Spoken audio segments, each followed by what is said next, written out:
question is Tua going to fall? Ready, set, go! This is the Rich Eisen Show. The Miami Dolphins select Tua Tagovailoa. Live from the Rich Eisen Show studio in Los Angeles. Jordan Love. Will he have a short night? Will he have a long night? The Green Bay Packers select Jordan Love, quarterback. Relax. Today's guests, ESPN NFL writer Bill Barnwell, from NBC Sports Peter King, Fox Sports college football analyst Joel Klatt, plus former All-Pro punter Pat McAfee. And now, it's Rich Eisen. Well, hey there, everybody. Welcome to this edition of the Rich Eisen Show. We are live after a draft night, big night, so huge. Lots of people talking about it, and yet, what's the name of this show? What's the name of this show, Mike Del Tufo? The name of this show? This is the Rich Eisen Show. All right, so right here, what do we have here? From our friends at YouTube, there it is. Look at that. Whoa, what is that? For passing 100,000 subscribers, which we did last summer. You know, I got the you know, and it just finally came. Well, you know, I'm now more on top of the YouTube feed than ever before. Right. Okay, so I saw there's like a button. Hey, you got an award waiting for you. Oh. It's been waiting for about 15 months. But it finally arrived. It finally arrived. That's funny. There you All go. right. So, Hey. all right. Oh, yeah. We're up to 170 some odd thousand now. I love it. So hit the subscribe button if you're just new to our YouTube feed right now. And that's Mike Del Tufo, and that's Chris Brockman Good to over see you, there. Good to Rich. see you guys. Hey, what's happening, man? How are you guys over there? Hey, that was fun last that was night, a lot right? of Sure fun. was, wasn't it? Oh, We my needed gosh. It was amazing. It sure was, wasn't it? So much. Yeah, NFL Draftathon Live, almost $4 million raised last night. Which was amazing. And we're going to keep going tonight. Amazing. We're going to keep going tonight. And very excited about this evening because, and we'll hit a lot of this stuff throughout the 3 hours of this show. Bill Barnwell is going to be joining us first up from our friends at one of the top NFL writers in all the land. He came on last week, and we're like, let's have you on the day after the first round of the draft. Bill's going to be first up. Then Peter King will be up. Then Joel Klatt and Patrick McAfee. And who would have thought that Tua being drafted by the Dolphins wouldn't be the top story of the night at the quarterback position? Didn't have to trade to take Tua. And I will just say this to everybody out there and over the now 100,000 subscribers of the Rich Eisen Show. Very good. Closing in on 200,000. Do we get? I don't know. Do we get another one of these things? I don't know when the next milestone is. It could be a gold one. Could be gold right now instead of silver.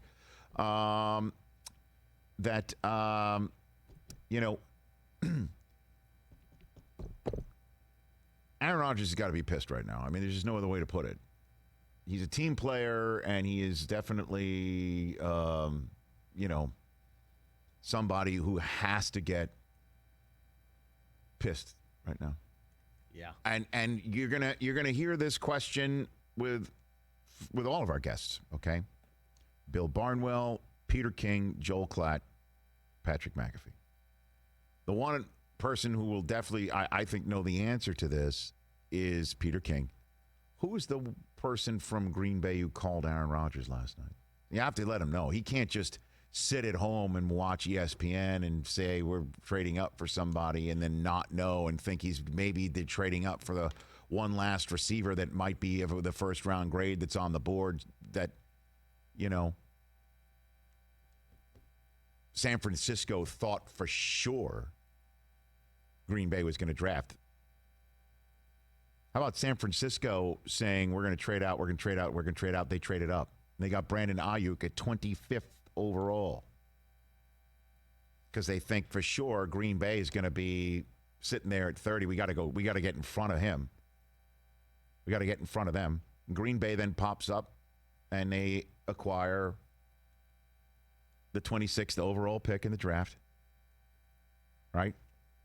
From the Dolphins, and they take Jordan Love.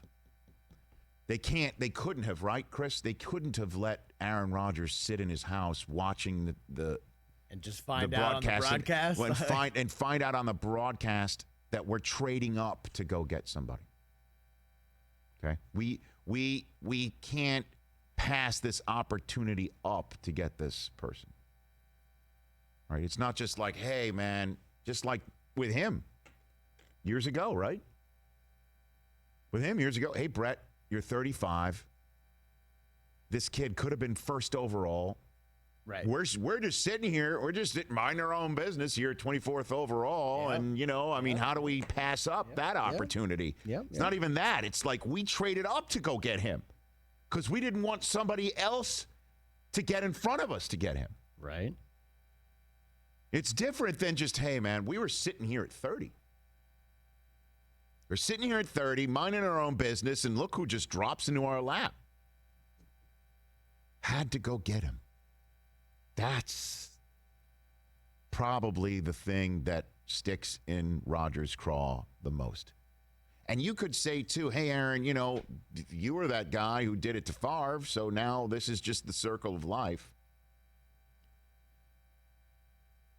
The Packers have not used a first-round selection on an offensive player since 2011. Let me repeat that.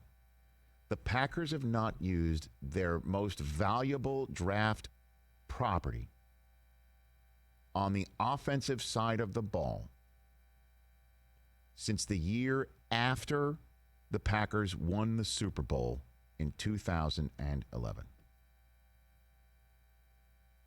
They won it in 2010. The subsequent draft, 2011, they choose an offensive guard who played for 4 years with the team. That's it. It's been defense every single year.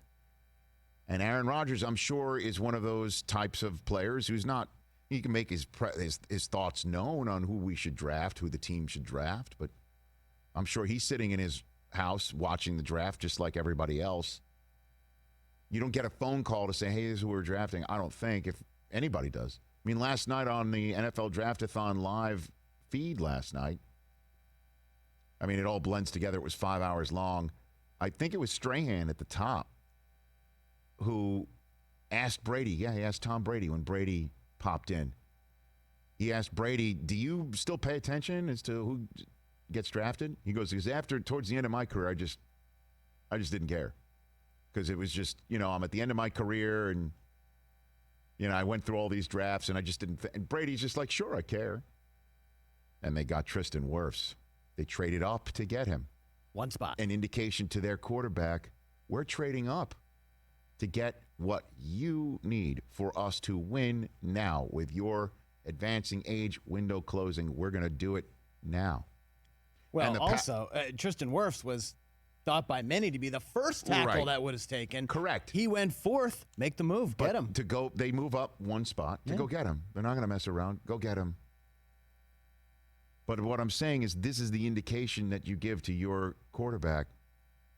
And Aaron Rodgers and the Packers, as Jay Glazer said when he popped in on NFL Draftathon Live towards the very end of the broadcast last night to talk about merging vets and players he and Nate Boyer joined together, he's like, so the Packers are one game away from the Super Bowl, and they use their first-round pick on a player who will not make them 0 games away from the Super Bowl this year.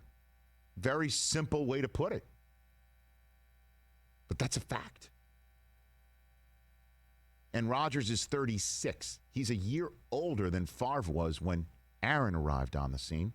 He'll be 37 during this season. So even with Aaron Rodgers and Deion Sanders, who was with me in the NFL Draftathon Live draft room all night long, Deion, I've heard him say this before, gave the soliloquy once again. I've heard him say this before, and every player that's on a football team that's not the quarterback feels the same way. How come if you draft a corner, I'm supposed to be fine with coaching him up as a veteran? How come if you draft a receiver or lineman, you're supposed to be expected as a veteran to welcome the kid and coach him up, even though he's probably coming for your job? And well, the answer to the question is that you're not the only corner, and you're not the only one on the field. There's only one quarterback who can start. That's it. You could even start 2 running backs, technically, if you want. Technically, there's only one lead back, but I think you're picking up what I'm putting down. Aaron Rodgers has been waiting years for what Garoppolo got last night. Hey, we're trading up. We're giving you Brandon Ayuk.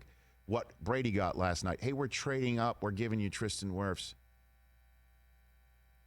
What Daniel Jones got last night, an offensive lineman, right? Just to name a few of quarterbacks that are all over the age lot, if you will, different parts of their career. Breeze got a center last night from my alma mater, Cesar Ruiz. He got a center last night. Baker Mayfield got a tackle last night. Sam Darnold got a tackle last night. Derek Carr got Henry Ruggs last night.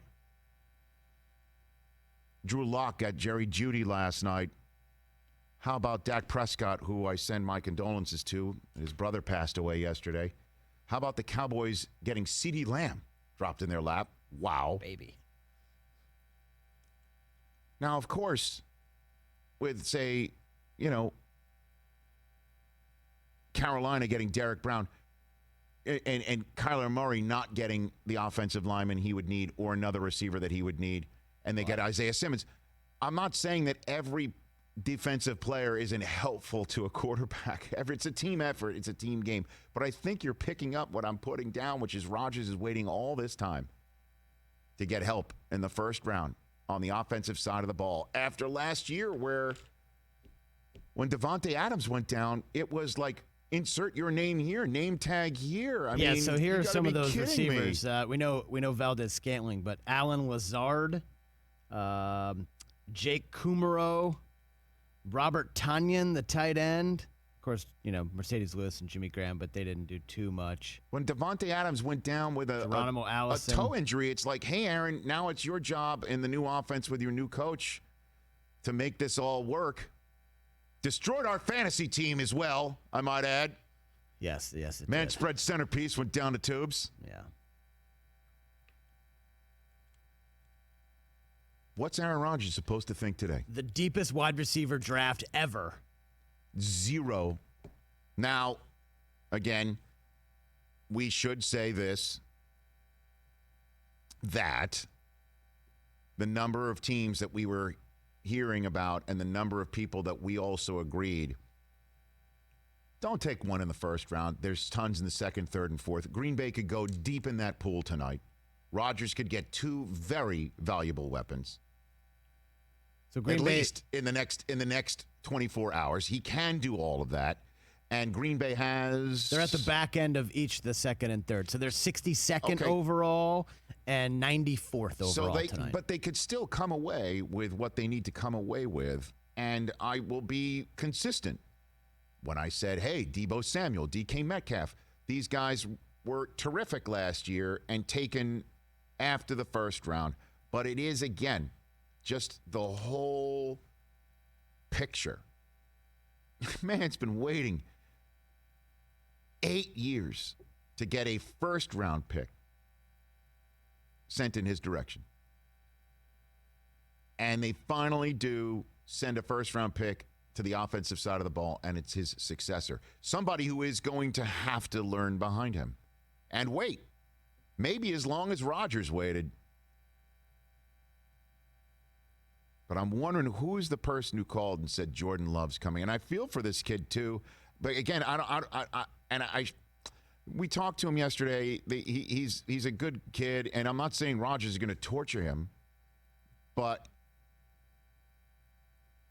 it is definitely something that a rookie, when they come in, is going to have to compete and get their gig, or your Burrow or your Tua or your Herbert, and it's obvious that it's your job eventually, and it's obvious it's Jordan Love's job eventually. But for now, with Aaron Rodgers being paid what he's paid and the advancing years, he's got, if you're looking at, say, Eli Manning's potential and Phillip Rivers, he's got, in terms of their longevity, 3-4 years left.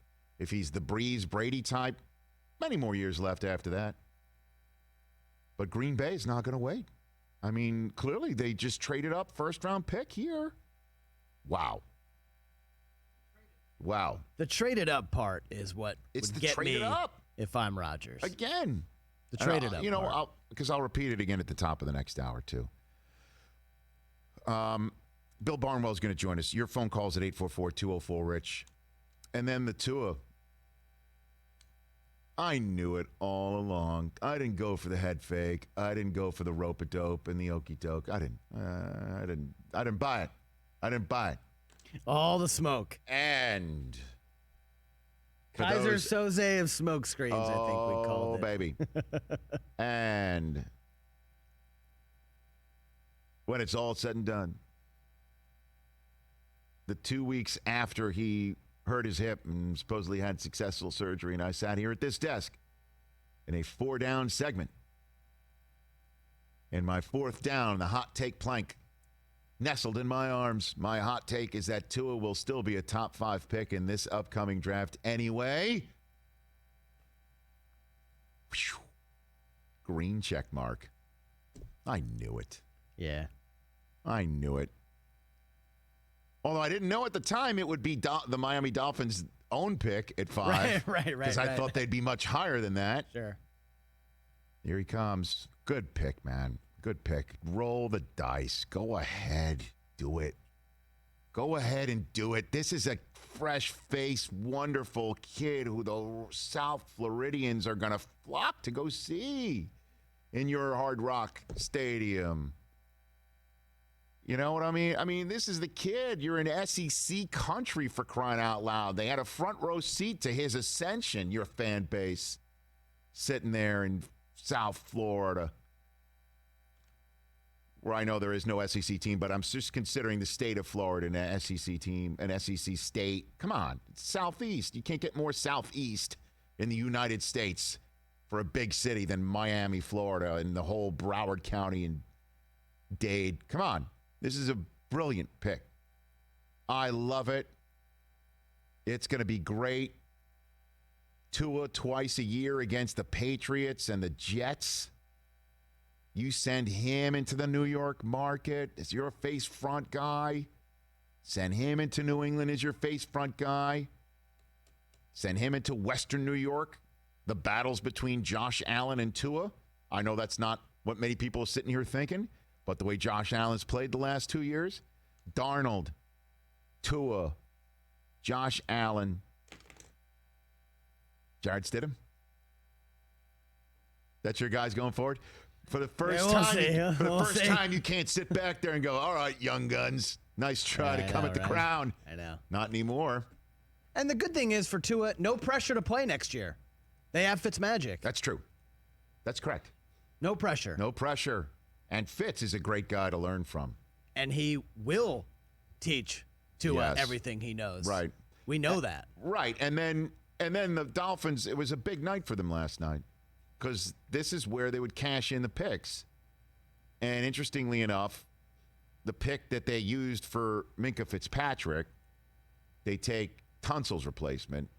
And in the pick that they got for Tunsil, they turned into an extra selection because they traded down so the Packers could trade up to get Jordan Love, and they took Fitzpatrick's replacement, Minkah's.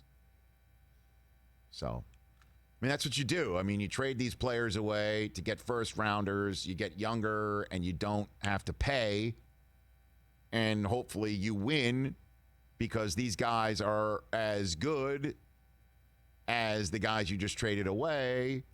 You reset your cap, you get younger, and you hope to win in your first iteration of the contract of your new drafted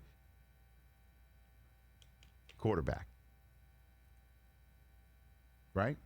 That's the plan. You fill it in with a little bit of free agency like you did with Byron Jones. And the rest, you go to work. The Jacksonville Jaguars stayed put at 9. And instead of getting a receiver, they went ahead and drafted who they hope is Jalen Ramsey's replacement in C.J. Henderson. And then K'Lavon Chaisson, 20th overall in the spot that they grabbed in the Jalen Ramsey trade. I like that. How about the Vikings, man? How about the Minnesota Vikings getting to sit right there and take Justin Jefferson? Because the Eagles took Justin Rager, who I'm sure is one of those Philadelphia fans who are like, hey, man, didn't you see the national championship team? Exactly. Howie Roseman, and Howie's sitting there with his, like Coach Dale, his leather satchel around his game plan, waving it at the fan base, saying, hey, this is what I've got going on. Chargers trade up with your Pats. I expected it. Great move. Get a second round and a third rounder. They do. All good. And they trade up for Kenneth Murray. How about that? I've already thought maybe they're trading up for one extra weapon on offense because the receivers were going fast, and that's why the minute, I guess, that the Saints took a center and Cesar Ruiz for Drew Brees, the Niners are like, screw it. We got to get this kid Ayuk. If we want a receiver, we can't sit back at 31. And then the minute, I guess they couldn't make that. They made that move before Love got acquired. Because the minute that Love got acquired by the Packers, you knew that the Chiefs would just be drafting at 32nd overall. And I love who they took. Out of all the running backs available to him, DeAndre Swift, a lot of mocks had him there. Jonathan Taylor, who I adore, as you know. J.K. Dobbins, who I can't wait to no longer be in the Big Ten. They choose Clyde Edwards-Helaire. And according to what Andy Reid said, what I read last night, Brett Veach, the general manager, said that he looked like Brian Westbrook. And Andy Reid said he's better. Okay. He had 15 more catches last year than Henry Ruggs. That is a big piece of praise right there from that man wearing the Hawaiian shirt. So this is the other side of what we had right there. That's probably from the red door cam, right? That's the red door that's in front of what he's got. But you see, it is, in fact, I think it's an elliptical that's behind him. It's got the an handles. Elliptical. It's got the handles. Very nice ceiling. We didn't notice the ceiling in the previous picture. That's a POV. Oh, Chiefs branded silo cup. I like it all. Joining us right now, our friend from ESPN, and just to get his thoughts before we take your phone calls, and then the NBC show begins with Peter King, Joel Klatt, and Pat McAfee. Bill Barnwell back here on the Rich Eisen Show. How are you, Bill? Hey, guys. How's it going? I'm fine. The headline of last night, you have the floor. What do you got for me? What do you think? I think it's the Justin Love trade, right? The Jordan Love trade. Excuse me. I was Justin Herbert and Jordan Love's first names confused. This is Jordan Love trade because everything else kind of went the way we expected. Like, there's a lot of logic, no crazy trades. I think the Jordan Love trade and what it means for Aaron Rodgers' future in Green Bay is the most interesting thing coming out of day one of the draft. I can't wait to, unless you know the answer, I'll ask you before Peter King. Who called Aaron? Somebody had to call him last night. Is it Gutekunst? You got to figure, right? I mean, you have to hope that somebody called Aaron Rodgers, at least hopefully that they heard about it at least a couple minutes before the pick was actually made. But, I mean, Aaron Rodgers is Aaron Rodgers. And at the end of the day, whether you told him in advance, whether you called him, whether you didn't call him, you have to figure he's not going to be happy about this. Well, again, he's not concerned for his job right now at all. And I'm sure he's not concerned for his job, period, because if the Packers do want to move on from a 38-year-old Aaron Rodgers, there was a market for people that age in Phillip Rivers, okay? Mm-hmm. And I would proffer to say Rodgers will be much more physically fit and prone and than Phillip. Somebody will take Aaron Rodgers at age 38. So his career is not in jeopardy.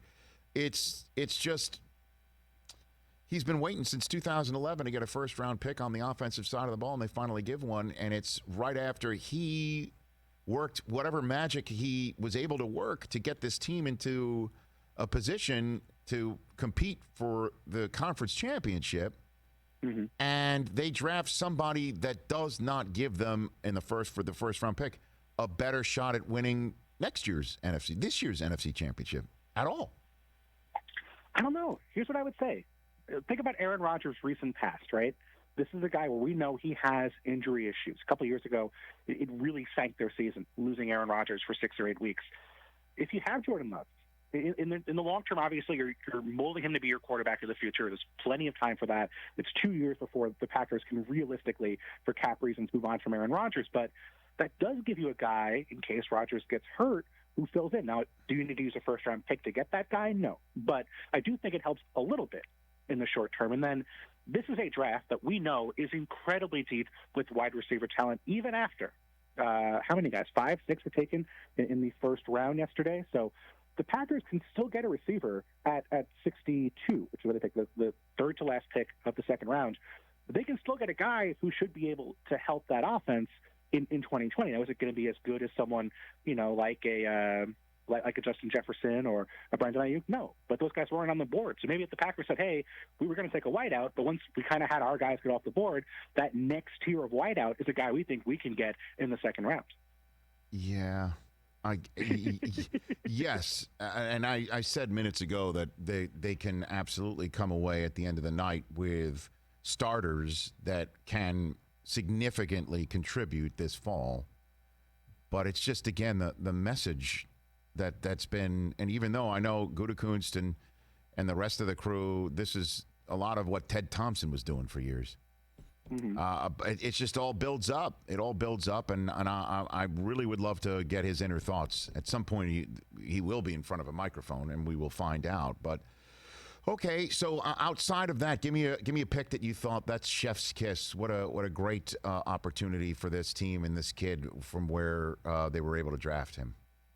Can I give you one that I think kind of went underneath the radar a little bit? Go, please. I really like Jerry Jeudy to the Broncos at 15. And they know, hey, Drew Lock is not a guy who I think we have a lot of confidence in as a franchise quarterback for both those guys. So I think with Jerry Jeudy coming in, he doesn't have to be the top guy because Cameron Sutton is an awesome football player. You have the Noah Fant coming in for second year. Usually your tight ends get that second-year boost. Melvin Gordon's going to play a role in the passing game. This guy's going to get one-on-one coverage every single time he's on the football field. And I think he's a guy who can beat one-on-one coverage. And for Drew Lock, I mean, this is great. You have all these weapons for a guy who we don't know anything about at this point. 5 starts so far.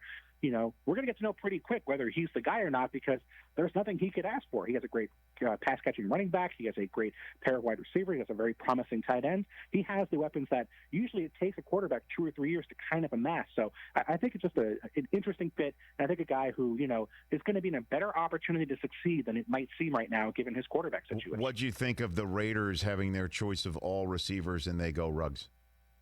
I mean, I appreciate the homage to Al Davis. Yes. I think it's an exciting thing. I didn't get it because you have Tyrell Williams. And granted, Tyrell Williams might not be under contract for very long, but you have a guy who is a downfield threat already. You kind of want that intermediate guy, the guy who was going to be the Antonio Brown for that offense. And, Henry Ruggs, I think, is a very promising receiver, but he's not really that guy. So, I look at that offense. I look at what Derek Carr does well. He's typically not a guy who wants to throw the ball downfield that much. He wants to get the ball out of his hands quickly. He wants to, get the ball out accurately, and he's very good at that. So, I think the talent's there, but I question the fit in that offense unless the offensive scheme and, hey, the quarterback also possibly changes. Oh, gosh. So what about the Giants and Andrew Thomas being the first tackle taken on the board? I think we heard a lot about Andrew Thomas over the course of this draft period. I mean, I think every team had their own personal preference in terms of which tackle they wanted. But Andrew Thomas, I think when he read mock drafts, when he talked to people in the league, there were a lot of people who thought he was the best tackle in the NFL. And I think for the Giants, it's a really good opportunity because not only can you have him start on the right side, but he's a guy who I think a lot of people thought could be a left tackle in the long run. So now Nate Solder's future with the team is uncertain. He has been pretty disappointing his first 2 seasons with the Giants.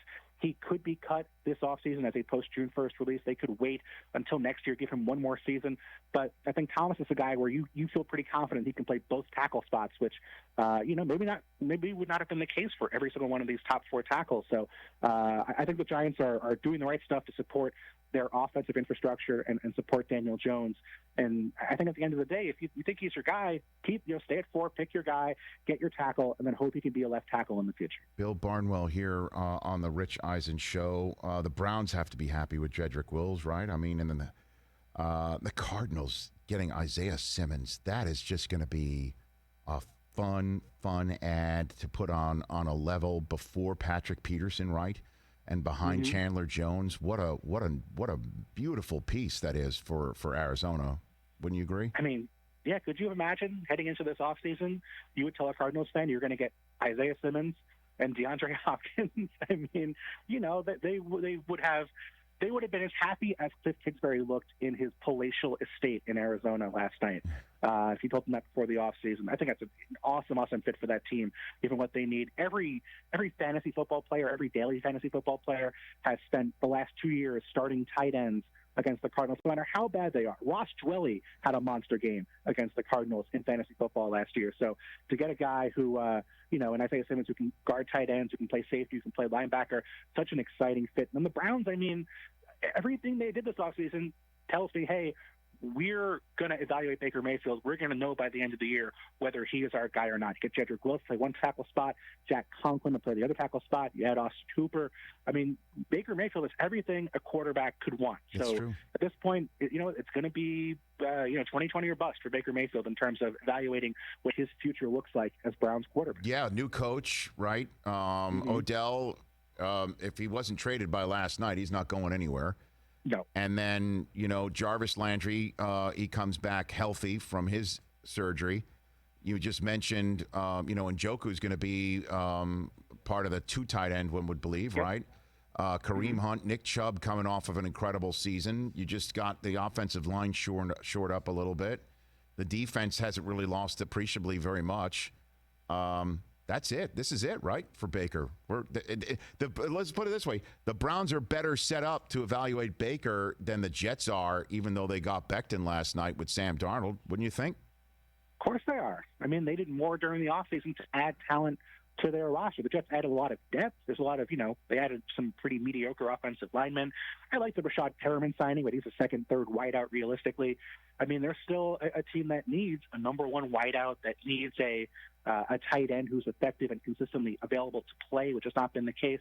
And with Mekhi Becton, I think he's an awesomely talented player. I mean, I loved his dad. His dad was one of the stars of the draft for me. But a guy who I think is still, you have to keep him in shape, and I think they can do that. I think he's someone who's, was motivated and played well in college and has great footwork, obviously had that great 40, but, this is a Jets team that has really struggled to develop offensive linemen over the past decade or so, since that Patricia Ferguson, Nick Mangold class. So can they develop Becton into a top-tier left tackle, and can he be that guy from day one? Because that's what Sam Darnold needs at this point.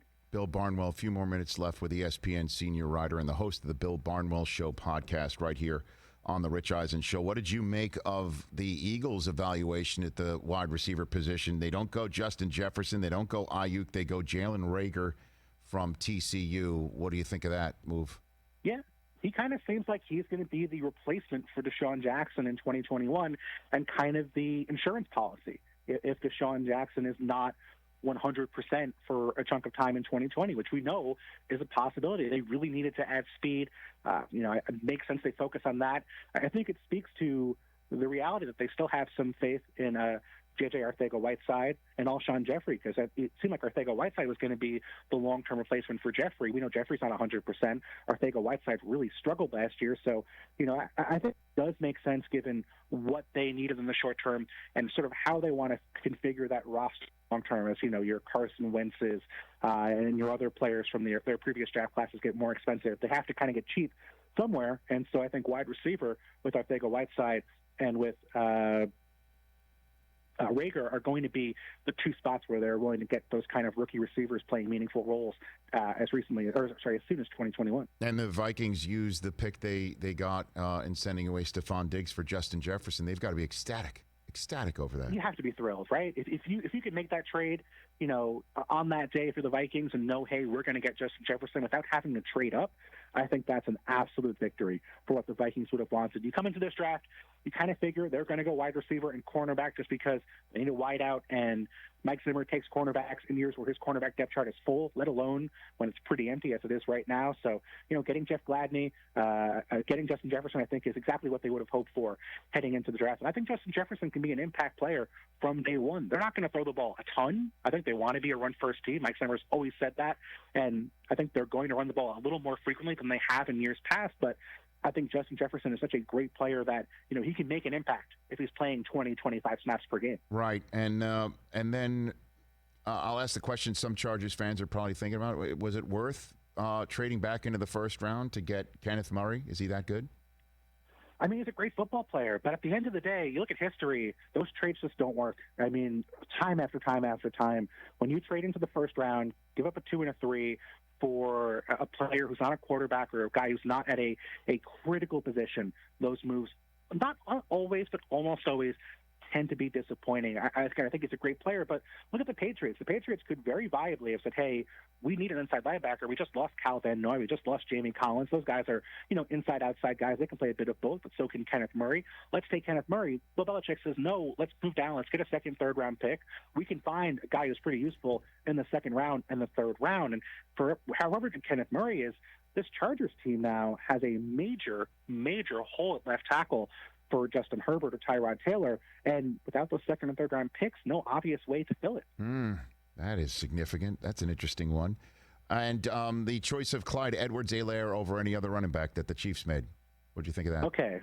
So I like it. Here's what it reminds me of. Remember in 2000, it was 2000, I think, the Rams took Trung candidate in the first round when they had Marshall Faulk. Yes. And it didn't really work out, but it was such an exciting idea. So they okay, let's get, another weapon for our offense. Let's keep building this offensive core, and we can make this work, and he can be another threat for us. I mean, the Chiefs have been able to get by with, guys off the street, mediocre running backs. Kareem Hunt was on a mediocre running back, but a third-round pick. They have not really invested this much in a running back during the Andy Reid era. So, I think he's going to be a guy who rotates in with Damian Williams over the course of his rookie season. But I think a guy who just – who do you cover at the end of the day, right? This is the best screen team in football, the Chiefs. Now you have Edwards-Helaire on those screen passes where he can be such a dangerous threat. You have him as a guy who can beat linebackers and safeties one-on-one when they're in man coverage. It's just there's so many ways for Patrick Mahomes to find guys. This is going to make his life easier. He's going to be able to dump the ball off more frequently to a running back knowing, hey, this guy can make people miss one-on-one. He can make big plays after the catch with his feet. And the Chiefs, Hunt was that guy, but Damian Williams was not really that guy. So I think it's a really exciting opportunity. I don't love taking a running back in the first round, but I think the Chiefs are just a deep team, such a talented team that I can not really fault them for this particular choice. So who is best available tonight, sir, as we start focusing on rounds 2 and 3, night 2? What do you got for me? Yeah, I think you're looking at the safeties. I think Xavier McKinney and Antoine Winfield Jr. I think two guys who, I think were expected to go in the first round, especially McKinney. I think the Giants are a team that really needs safety help. Safety's just been a mess for them for so many years, so could see them going for one of those two guys. The Patriots want to supplement that secondary. Could see them going for one of those guys as well. Trevon Diggs, corner who I think was, in a lot of places expected to be a first-round pick. And then J.K. Dobbins. I want to see where he goes. Could he be a pick for the Dolphins perhaps at 39 to sort of learn behind Jordan Howard and then be their feature back from year 2 on? And I know he's a guy who, Rich, you're a big fan of, so I'm hoping he's going to land at a spot that I think you can watch him play for years to come. So the quarterbacks that are going to go off the board next, and your best guess as to which team takes them would be which, Bill? Good question. I only ask those, I like to think. Next quarterback off the board, Jacob Eason maybe. I think that there's going to be a team that really likes his size, his arm strength. Hey, the Patriots do have that extra pick now. Would it be shocking or out of the question at 37 for them to go out and draft that guy? Look at the Jaguars maybe as a team that could be in the running for an Eason perhaps. They added 2 defensive pieces, so they could look towards the offense. Hurts? No, I think those are the Colts. What about as well? I think. What about Hurts? Jalen Hurts. Oh, Jalen Hurts. I think there's an interesting fit there. I think it's going to have to be the right team. Like the Ravens with Lamar Jackson. Like that was the perfect fit in a team that really invested in Lamar Jackson in terms of their infrastructure and in terms of their coaching staff. So with Jalen Hurts, would the Ravens even consider drafting Jalen Hurts and having him be a backup to Lamar Jackson and a guy who can play a few snaps per game in a similar sort of role? The Steelers. a team that comes to mind for me is a team that needs a quarterback, a team that's been very versatile in years past and very comfortable with different ideas of what a backup quarterback or another quarterback could be, and Michael Vick, or even going back to Cordell Stewart. So they could be a team for me that needs a quarterback to back up Ben Roethlisberger at 49. Bill, I knew you'd be the perfect guest to have on the day after the first round. I appreciate it. Maybe we'll get you back on early next week. We'll talk about the draft fully, all 7 rounds. My pleasure, sir. Anytime. Really appreciate it. That is Bill Barnwell. Check him out. Follow him on Twitter at Bill Barnwell, and follow him whatever. I mean, that guy knows everything. That guy knows everything. Didn't think I'd hear Trung Candidate's name today. Didn't think so either. Didn't think so either. Not going to lie about Trung Candidate, by the way. Not candidate. Candidate. All right. I always love throwing his name at Marshall Faulk. The names I always loved throwing at Marshall Faulk were Trung Candidate, because he was coming to take Marshall's job. Sure was. Trung was the next Marshall. I always loved doing that. None more my favorite to throw at him than Gino Torretta, though. That's always my favorite because he has Marshall's Heisman. And that does hit a sore spot for Marshall. Boy, does he have Marshall's Heisman. Do you own or rent your home? Sure you do. It can be hard work. You know what's easy? Bundling policies with Geico, because Geico makes it easy to bundle your homeowners or renters insurance along with your auto policy. It's a good thing, too, because you already have so much to do around your house, don't you?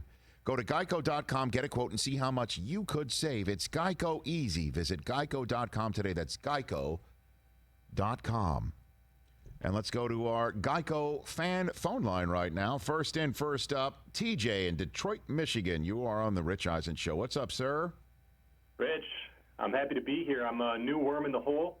And let's see, guys. Okudah is somebody that I want to talk about for just 1 second. The Lions are better than the third worst team in the league. And I don't think anybody realizes that. If Stafford's a guy you plug and play, he's going out there. If you want me to throw the ball, he's going to throw the ball. And, he's somebody that if he's in the game, we're drafting 9, but he's not. So we're drafting 3, and we get the best CB in the league, or at least in the draft. Look, man, we had Denzel Ward on last night, late night on the NFL Draftathon, and the Ohio State is just churning out one terrific defensive and offensive prospect after another. So it's gonna be helpful, and I just don't want to hear it every November when Michigan starts turning the tide. That's all. Just want to say that I don't want to hear that when he's in Detroit, Michigan.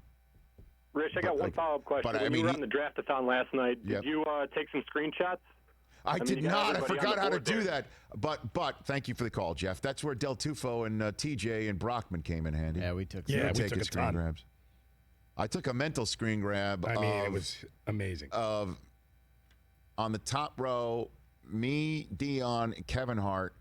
Middle row, Strahan, Brady, and then Russell Wilson, who joined us from what looked like a party bus or something like that. I mean, I want one of those. And Tom Brady gives him grief for asking him if Ciara kicked him out of the house to make this call. And he said that that the internet was out. It was in Southern California, and Kevin Hart's like, I'm in LA. My internet's working, and I'm like, same with me too. And then I just decided to just jump in and say, Russell, don't worry, Russell. Because Tom doesn't even know what house he's in right now. And that's when I think the Strahan's pointing out the zebra chair behind Tom. There's no way Tom picked that up. But I don't know. We can bring more of this stuff up later. I want to take some more phone calls right now here on the Rich Eisen Show. Let's go to Ruben in Upland, California. What's up, Ruben? Hey, how's it going, Rich? What's going on? Hey, today's the airing of grievances for all Packer fans. I'm one of them. Festivus is the day, sir. It is the 24th, right? Festivus is the 23rd. Oh, 23rd. Oh, is it? We're day. Festivus for the rest of us. Thank you very much. What's are you airing grievances here, sir? Yeah, I'm up all night trying to think of the silver lining behind that pick. We got our quarterback for the future, but by doing so, we put a shelf life on Aaron Rodgers. I just don't think that's fair. It's kind of telling him he only got 2 more years left, and just want to know your thoughts on that. Well, I guess, again, you just heard Bill Barnwell put the best positive spin on it, that they were looking at any of the first-round wide receivers, hoping that would drop to them, and Jalen Reagor and Justin Jefferson. And the Niners traded up for Ayuk, and maybe they might have been hoping to sit there at 30, but they didn't do what the Niners did, which is go from 31 up to 25 to make sure their quarterback that won the NFC Championship game would have an opportunity to have a young receiver. Instead, they just watched that happen and traded up from 30 to go get Rodgers' replacement. If I'm Aaron Rodgers, that's the way I'm looking at it. Exactly. It just doesn't help us for next year, barring an injury to Aaron Rodgers. It's just, it's pretty upsetting. Thanks for the call, man. Look, the Packers also don't have a young stud like Garoppolo, who's not only much younger, but much more inexpensive. Sitting there in the mid-20s in terms of the millions that he costs the team. They're set up. What a great night for Lynch, too, bud. So you trade away. Come on. You trade away. Now they're out from now rounds 2 to 4, right? They didn't get any more picks over for tonight. So smoke them if you got them, if you're the 49ers. But you also were 6 minutes from winning the Super Bowl, and you you give Armstead all that money and send Buckner away for a pick that you then use to replace him in Kinlaw. Although, what did they get for Tampa moving up? Did they get a pick tonight for that, right? Stand by. I think they must have. They would have had to. Or at least a third or a fourth. Would they get a fourth for Tampa to move up one spot to take Tristan Wirfs? So they gave up a fourth and a fifth to Minnesota to move back up to 25. Right. And then that must have been a fourth that they got maybe from. And they got the 117th pick tonight. So, but that might be all right from the Bucks. At any rate, I just love the way they moved. Oh, here we go. Yeah, there they go. So yeah, they got a pick from Tampa to move down one, and then used it later on, along with a fifth tonight.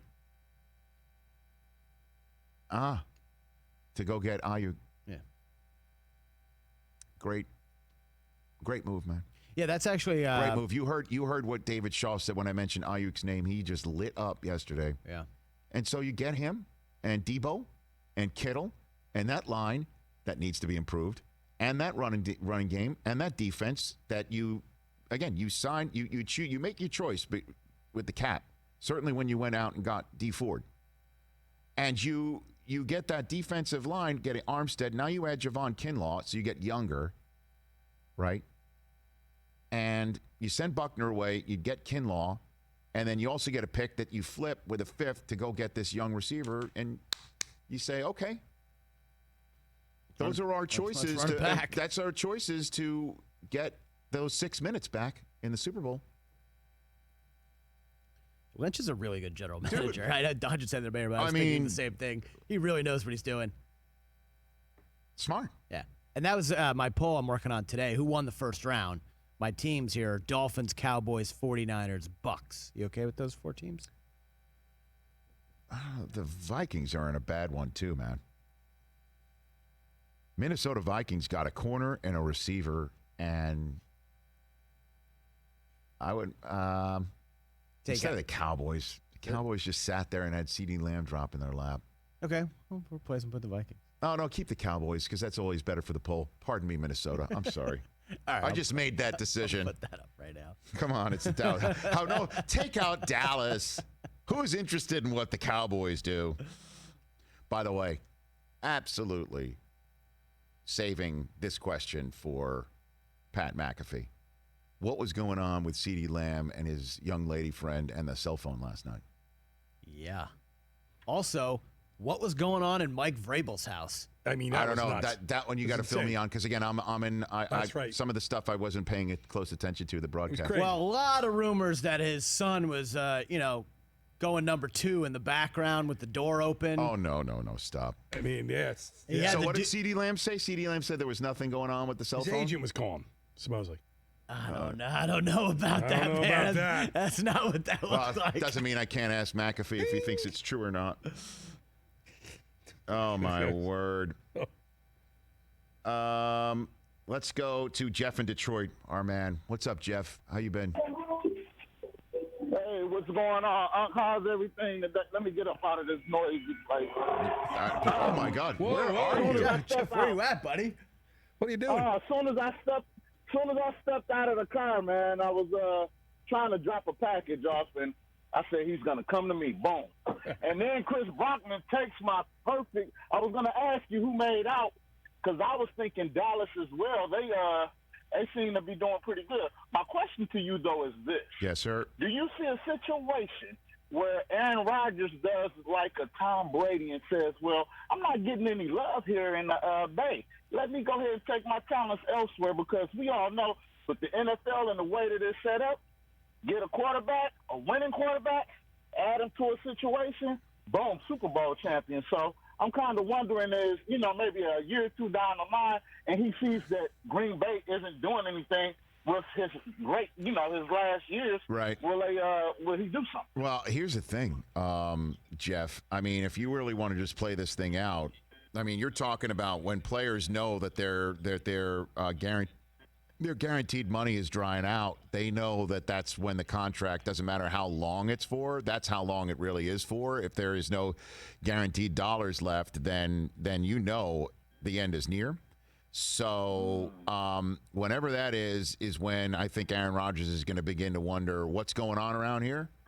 And if you want me out of here, you just tell me and let me shop around for the best possible spot so I can win one more championship before going out of Dodge. Or do what David Bakhtiari said last night. Thanks for the call, Jeff. Appreciate it. David Bakhtiari was on NFL Draft-A-Thon Live when the 26th pick was acquired by Green Bay. He was coming on, and it was well before Green Bay was on the clock.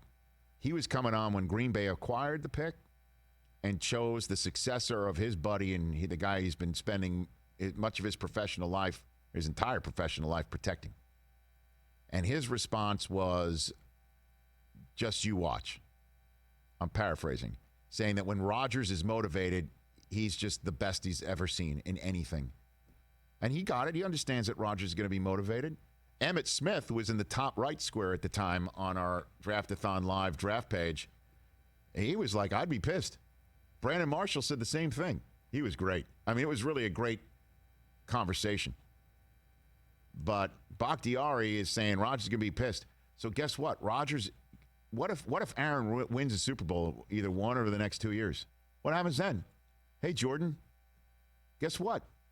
You're sitting. Or he becomes the next Garoppolo in this equation. That could happen too. Although there's no real true owner. The owners are the fans, technically. So maybe Jordan Love becomes the next Garoppolo, because in some way, shape, or form, Aaron Rodgers, one would say, based on recent history, will not be able to make a start or two. And here comes Jordan Love in there. And maybe Jordan Love can have the same moment that I personally witnessed in the old Texas Stadium when it was Favre versus Romo the week after Thanksgiving on a Thursday night many years ago. And I think Dallas was undefeated and Green Bay had only one loss. And it was a big game, and Favre got hurt, and in came Aaron Rodgers. And it was like, okay, that's the guy who was supposedly the first overall pick that could have been. Maybe Jordan Love has that moment to complete this circle of life that everybody's talking about. But that's our poll question over there, Chris, for the day? Yes, we're going to do it. Who won the first round? So those are our teams. Dolphins, Cowboys, Niners, Bucks. I like it. Even though I just did get through a draft conversation to say, without draft grades, I didn't say give me a grade, A+, B-. Yeah, you can't do grades. You got to wait a while. I will use this moment to let everybody know how next hour is going to work. So I'll come on the air on NBCSN. I'll give my 2 cents again on Rodgers, unpack the Tua conversation a little bit. We're going to get Peter King on a little early because he just texted me he's got Joe Burrow at 35 after the hour sharp, which is a flex. It's a flex. Big name drop. Big name drop Peter, man. flex. Oh, baby. But we've got to get him off the phone. So then we'll take an early break then and fill out the rest of the hour with your phone calls and a little bit more draft talk. Joel Klatt, can't wait to hear what he has to say about the Jordan Love pick. I heard some of it. Because last year he went all in on the Giants, making a huge mistake on Daniel Jones and setting their franchise back a couple years. That was his take that 1 year ago at this time we were in Nashville on our show, right? Yeah. Hell yeah. And then Pat McAfee, America's sweetheart, Pat McAfee, will give us his 2 cents on the whole draft night. Okay. You have Vrabel's War Room? Yeah, I want you to see this real quick. I have not seen this. Are you serious? I'm telling you, there was so much going on in this. Okay. Just take a look. Hold on. Let me see this photograph. Like, look. Oh no. And then look. So you're saying in the window. In the way back. Yeah. You zoom in and there is somebody who's there's definitely off camera with a door open, or he could just be sitting there going. No, because earlier they showed this, and you could see that he was wearing pants, and then in this screenshot, it's bare leg. My word. Pants to the floor.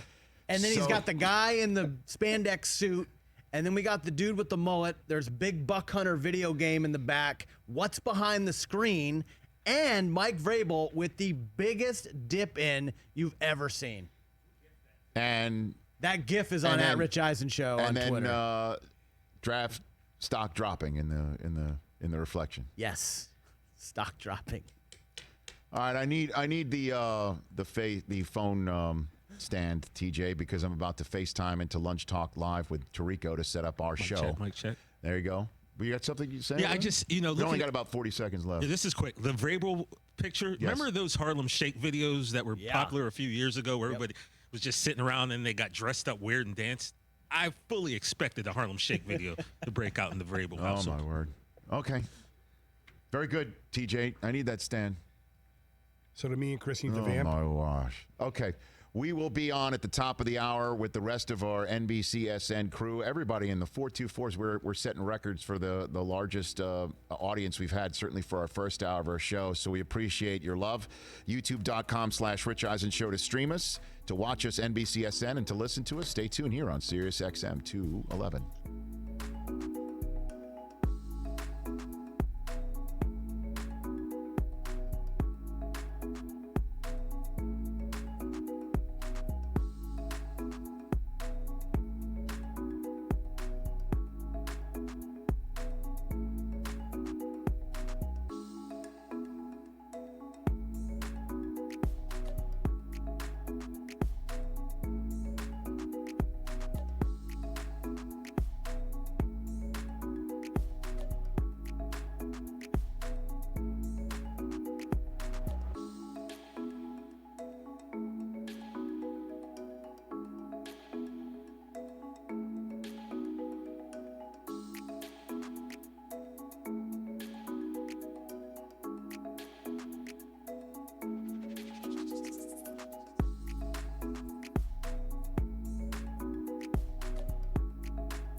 The question is Tua going to fall?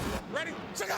This is the Rich Eisen Show. The Miami Dolphins select Tua Tagovailoa. Live from the Rich Eisen Show studio in Los Angeles. Jordan Love, will he have a short night? Will he have a long night? The Green Bay Packers select Jordan Love, quarterback.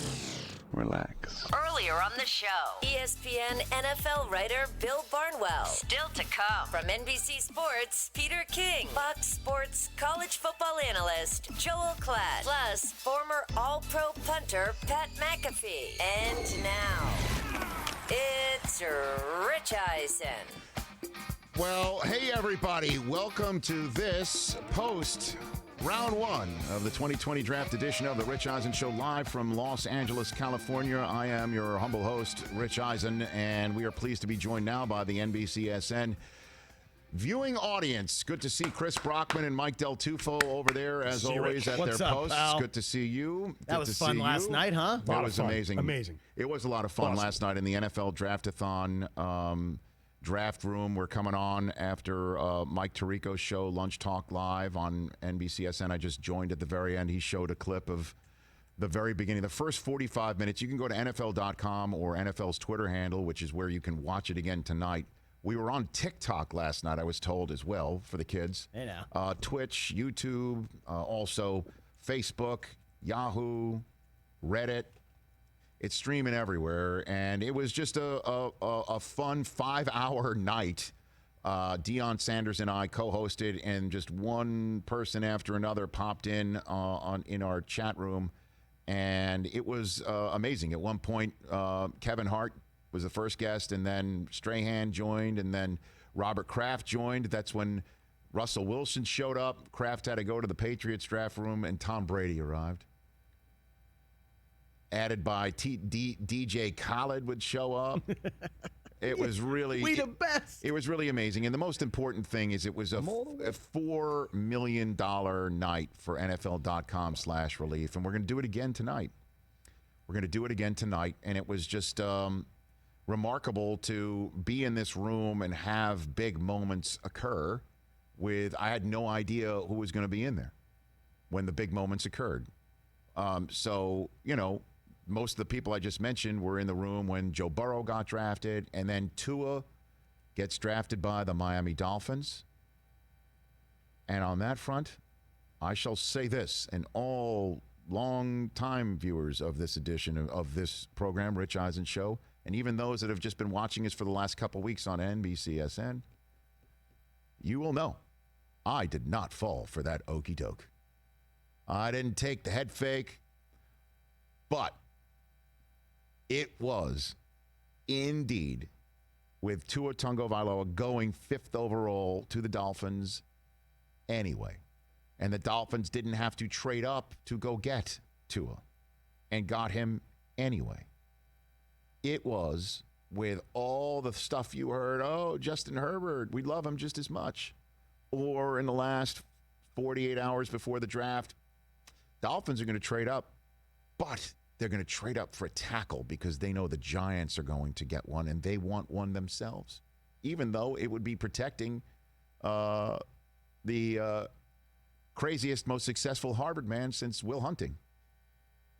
No, I know it was MIT, but I think you get my point. Okay. Smart Bostonian man.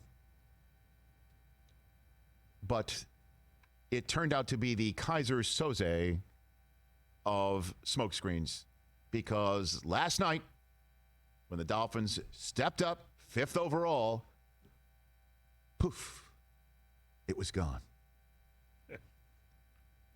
Poof, gone. And Tua's there. And it's a brilliant maneuver. Brilliant. You're in Southeast Conference country. Everybody had a front row seat of how special this kid is. You are looking to fill up the seats. Everybody knows how special this kid is. I understand he's got a history of injuries, and you're concerned about it. Christopher Brockman, you remember the last? Hello. Do you remember the last quarterback decision the Dolphins made based on being concerned about injury history and how that one worked out? How does Dante Culpepper over Drew Brees sound to you? Not that great in 2020. Right. Tried that one before. Didn't work out.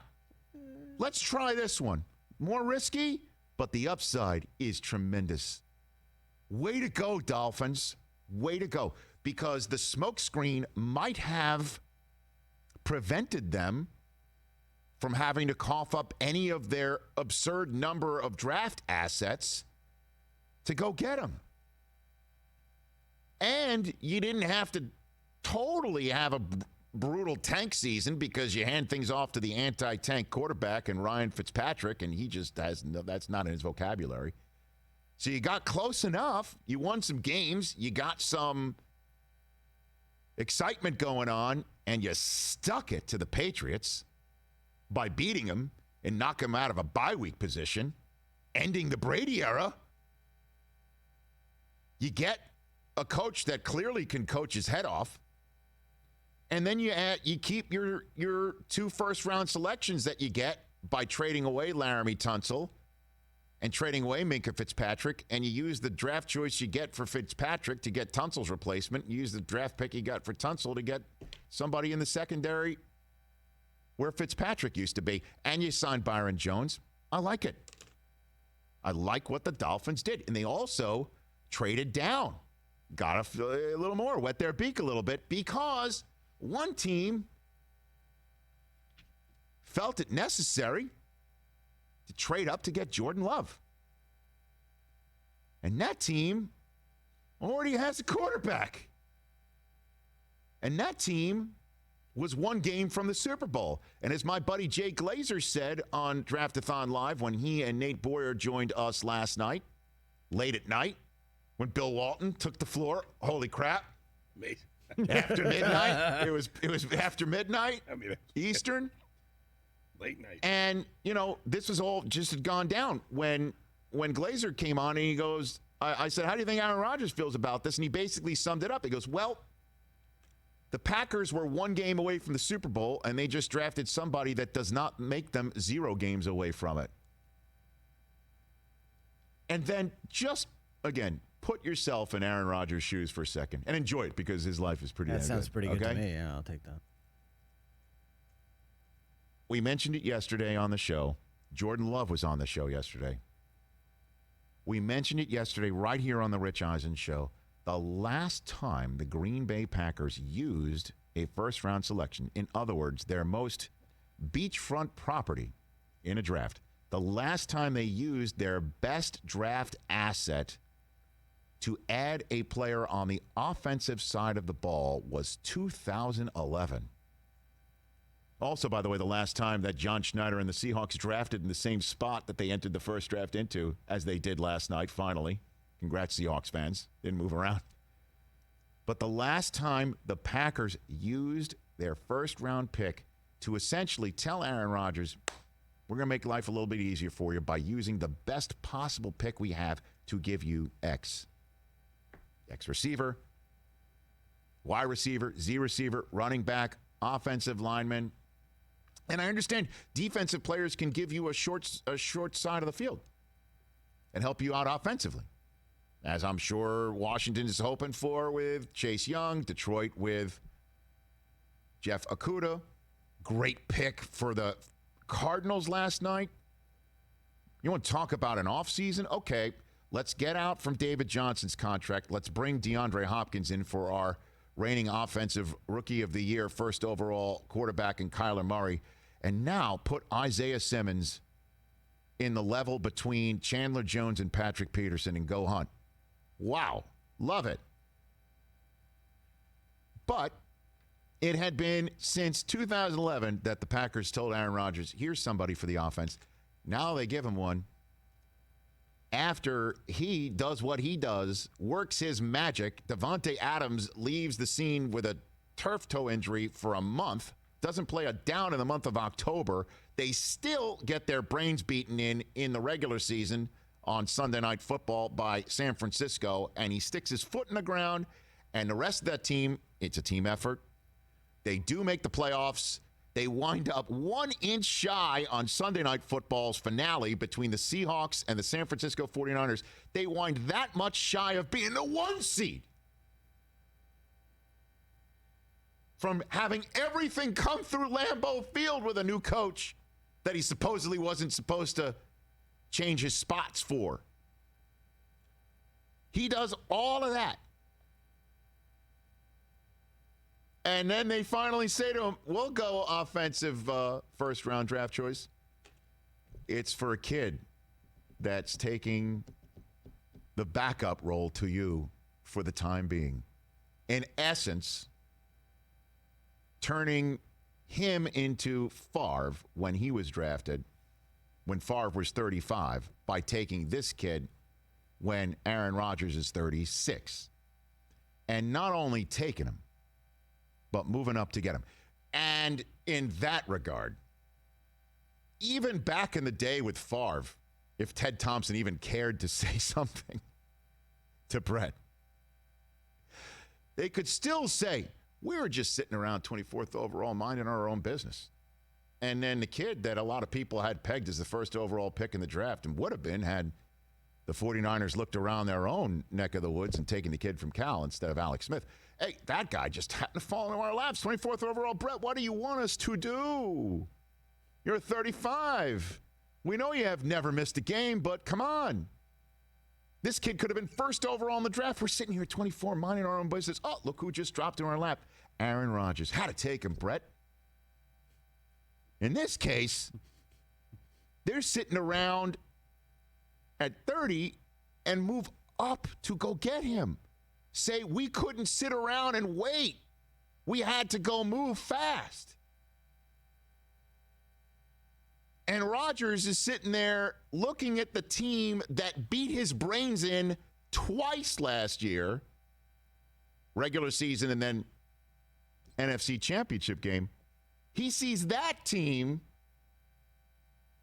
move from the spot where they were behind the Packers coming into the night to move up to 25 to get a receiver in Brandon Ayuk to say to their guy, Jimmy G, here you go.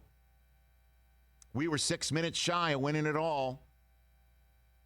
Here's how we're going to get those 6 minutes into 0 minutes and raise the trophy.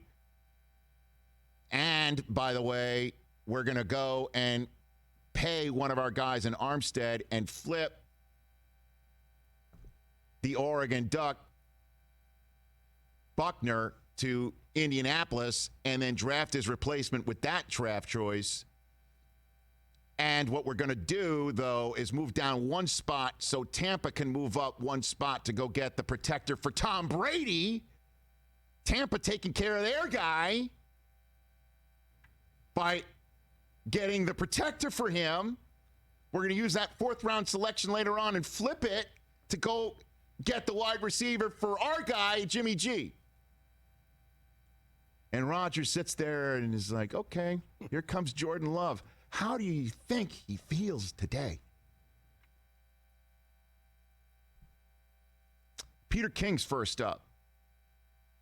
And I want to know from Peter, who made that call to Aaron Rodgers?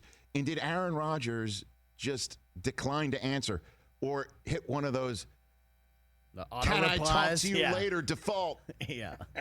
Can I call you later? Question mark.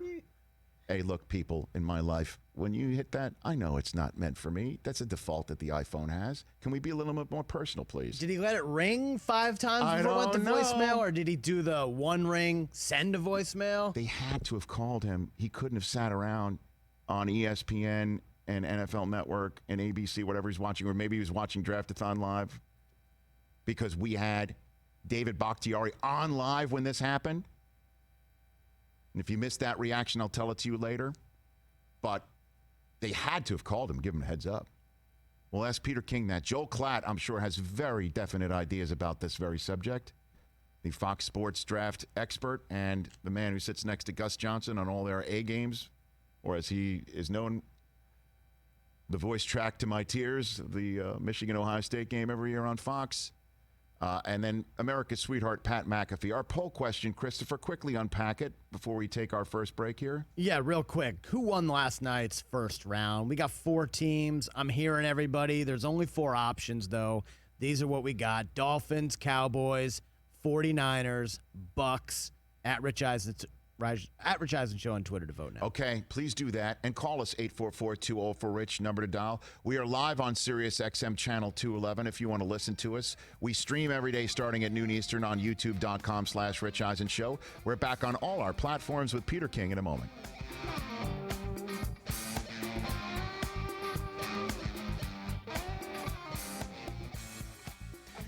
All right, Adam, would you mind giving Peter a call? We'll get to him early since he gave us that flex. I've got to talk to Joe Burrow 35 minutes after the hour sharp. Are you fine with that?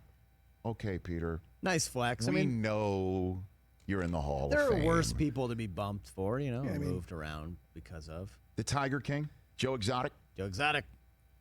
By the way, do you think, you know how all the draftees got sent all 32 hats just in case? What do they do with the other 31? Did Joe just get sent one hat? Ooh, that's a good question.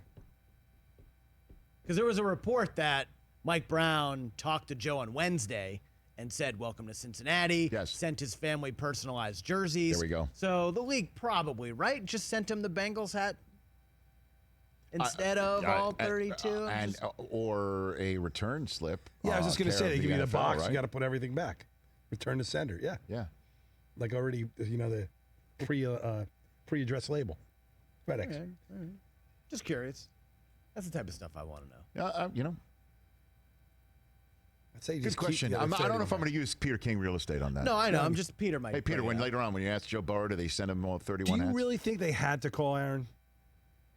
I mean, out of respect. Excuse me. They didn't have to. That's what I mean. They better have. Come on, man. Like the kids carrying Henry's mom's Come on, groceries. man. Like, how does that call in? We're going to get you weapons tonight.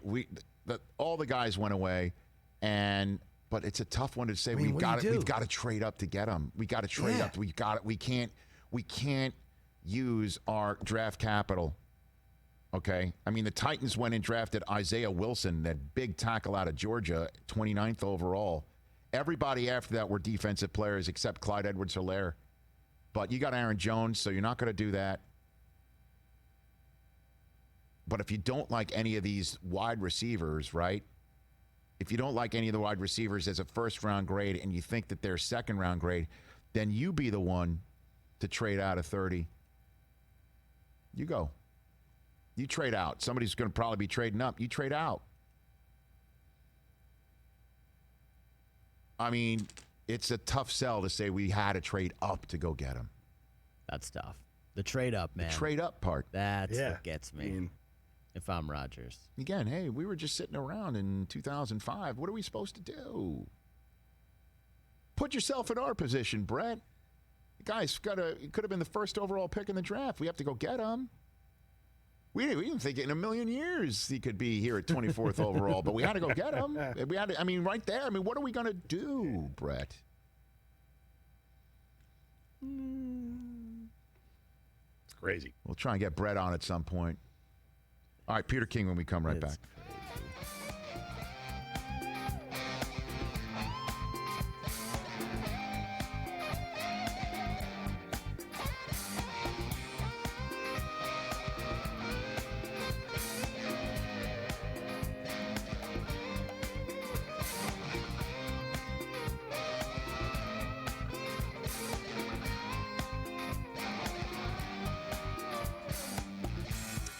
844-204-RICH, number to dial.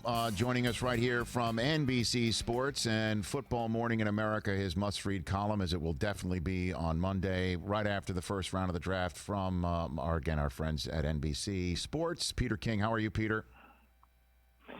Hey, Rich, everything's okay. How did it go for you last night? Oh, you know what? It was delightful from my right corner desk position, sitting in front of the laptop and just having one celebrity / football player / fan of the game after another come in and raise as much money for NFL.com/relief as we possibly can. Almost $4 million last night, Peter. Amazing. It was amazing. Wow, it really that's utterly fantastic. Good for you. You know what? Well, I'm glad. I'm so glad to hear that people cared about yesterday for more reasons other than football.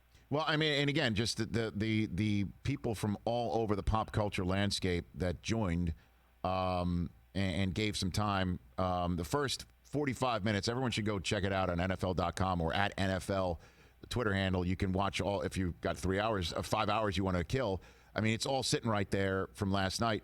Peter, it was amazing. From Kevin Hart busting the stones of Russell Wilson and Tom Brady, and giving Brady grief for calling it Tampa Bay because he's so egotistical. It was laugh out loud hilarious. Strahan and Dion and then one after another. It was really great, Peter. So I appreciate you asking.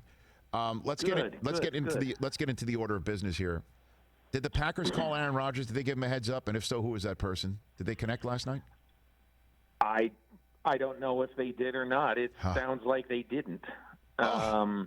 Really? I forget where I read it. I read it somewhere that they didn't call him, but I don't know that, so I can't say. Right.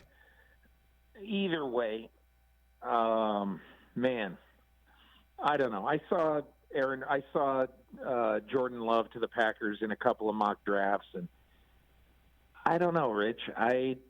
It just doesn't make a lot of sense to me. Now, I say it doesn't make a lot of sense, and on the other side of the coin, I say I congratulate people who look at football as a continuum, which is what it should. Brian Gutekunst certainly has got a job to look at the Packers of 2028, not just 2020 and 2021. So I don't knee-jerk hate this, but the reason that I think this is a little bit different than the Favre thing is that, Mike McCarthy, Ted Thompson, basically what was happening in Green Bay, and not McCarthy yet, okay? But Ted Thompson certainly and the Packers, they were wondering how much longer Brett Favre was going to play. He didn't want to come to minicamp anymore. They just didn't know how much longer, and he was really starting to think at the end of every year, do I want to keep playing? So you look at that, and then you compare that to Rodgers. And Rodgers, it seems to me, he wants to play at least 40, right? I mean, he's told me that. And as long as he told me, as long as my legs stay, as long as I can use my legs and all that, I'd like to play until I'm 40. And so, this means that he probably wouldn't play at least 40 in Green Bay, because think about how this works, Rich. He's 36 years old now, and Jordan Love has got basically a 5-year window in Green Bay. But in order to exercise that 5th year, don't you have to see something in at least the first 3 years? Of course. Because you've got to exercise the 5th-year option after the 3rd year. Well, the difference too, Peter, is between this and Favre is the last time that Rodgers had a first-round selection used by the Packers for his side of the ball, Rodgers was a 20-year-old, was in his 20s, and at least with Favre, Rodgers dropped into their lap. They traded up to go get him. They traded up to go get him from one slot above where the Niners eventually traded up to get the receiver for their quarterback to make sure that the 6 minutes that they were shy of winning it all could be bridged in the same way that Green Bay was a game shy of it. I'm going to give you my one other thing that, look, I have not talked to Aaron Rodgers. In the off season, I don't have the kind of relationship with him that I'd call him anyway. But to wonder what his attitude must be today, all you have to do is look at the draft record of the Green Bay Packers in the last 5 years. Okay, 15, 16, 17, 18, 19. Okay, the Green Bay Packers took one receiver in the top 130 picks of any of those drafts. And that was Ty Montgomery with the 94th pick in 2015. He was a receiver for 1 year, and then they moved him to running back. So I don't count that as a receiver. Sorry. I mean, so essentially for the last 5 years, since Aaron Rodgers was 30 or 31 years old, they have not taken a really good college wide receiver in the draft. They basically they were like Bill Belichick in New England last year. Right. Hey, Tom, you and Josh, you go figure it out. You do it all the time. So here's Edelman, and here's a bunch of guys who we got off the scrap heap. You figure it out, and you take us deep into January because you always do. Well, there's a bridge too far. And in my opinion, if you're Aaron Rodgers, last night you see that this is the best crop of receivers maybe ever. And you look and you say, man, we're going to get one or two of these guys. And instead, you get the guy who's going to take his place in a couple of years. So that's why if you're Aaron Rodgers, you got to be steaming today. Especially since, again, the team that he couldn't get past last year was the one that was aggressive to go up and get Brandon Ayuk. And the Packers were aggressive to go get his successor. That said, it is deep enough where you can get, Daniel Jeremiah said you can get some quality receiving starters. They could get a very good receiver at 62. Fourth, fifth round too. So I guess we do need to wait for the entire draft to be complete before we can hit on that subject. And of course, again, if Jordan Love is the next Rodgers, then we can revisit this issue on that front later on. Peter King here on the Rich Eisen Show. One thing to point out is that Jordan Love was available for the Patriots, and they went in a different direction. They traded out so the Chargers could trade up and take Kenneth Murray. The Patriots now have somebody at the top of the second round. We could keep guessing as to what Belichick's thoughts are, but he certainly must have done the evaluation of Love and thought that's not the guy. Maybe it is just going to be Stidham when it's all said and done. Peter? Could be. Could be. Or, if you look at the Patriots right now and you look at, they basically starting at number 37, they've got like 5 of the next 60 picks. And so they could do a lot of different things. They could move around if they wanted to. If they feel like there's a quarterback they want, they could probably, trade down a little bit to the middle of the second round and take Jalen Hurts. Or they could take Kmet, the Notre Dame tight end. That there's a lot of connections, a lot of people connecting the dots there to say that the Patriots like Kmet and they could get their long-term tight end, and then maybe they trade up, and who knows? Look, we're all just throwing darts and guessing, and it's also not out of the realm of possibility too that they sign an existing guy or trade a lower pick for Andy Dalton. So we'll see after this weekend. Peter King here on the Rich Eisen Show. So based on your reporting and your conversations, was it one big, huge smokescreen from the very beginning to the end for the Dolphins and Tua, or was there truly an evaluation that just came up with what we assumed was going to be the result anyway? Well, I don't know that yet. I'm trying to, endeavoring to talk to Chris Greer sometime in the next couple of days to try to find out exactly what happened and their range of thinking here. I think it's a little bit. I think it's easy now to say they settled on this guy a long way and then just kept a good secret. Could be. I kind of wonder really about, and I wondered this last night. I found it amazing that neither Miami nor the LA Chargers moved up to number 3 just to prevent someone else from taking their guy. Mm-hmm. And all I can think of is that Miami must have thought that, look at the Chargers. They have a history of never trading. They hardly ever trade. And then, of course, they did later in the round. So they have a history that they're not going to move up, and no one else was going to move up. And Detroit was so desperate to move down that the Dolphins, I think, Rich just figured nobody's going to go up there, so let's save the second round pick. It would cost us to move up there, and let's just sit right where we are, and we'll take Tua there. I think that's what happened, but I can't tell you for sure yet. And then I'm just fascinated by the pick of Isaiah Simmons in Arizona. Could you imagine? If you told Cardinals fans you're going to get DeAndre Hopkins on offense and Isaiah Simmons on defense, that's it, right? Just rip that knob off. It's unbelievable.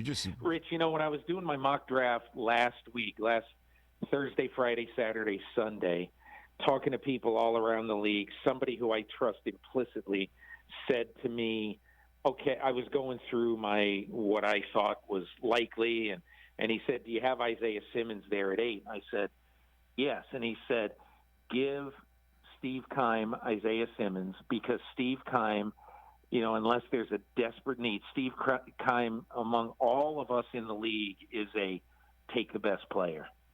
And so, it's clear that if everybody in this draft was just saying who's the best player, that, Simmons would be probably second or third or fourth on virtually everybody's list. But people say they're going to take the best player, but they don't always do that, obviously. And in this case, it was clear to me that if Isaiah Simmons got there, that Arizona had this intense interest in him, just because they know now that they had one of these guys before, Rich, and his name was Tyrann Mathieu. Mm-hmm. And Isaiah Simmons, if anything, is more versatile and maybe just a little bit bigger too. So this is a guy who Arizona has seen before and loved. And to me, I think he's a natural fit with the Cardinals. And the Broncos getting Jerry Jeudy and the Cowboys CeeDee Lamb. Again, if you asked John Elway and Jerry Jones, respectively, before the draft, if that would be possible, and without them having to move, they don't move and get them. Here's the amazing thing, Rich. How about the Denver Broncos doing fact-finding before the draft on moving up because they wanted to make sure that they got one of these.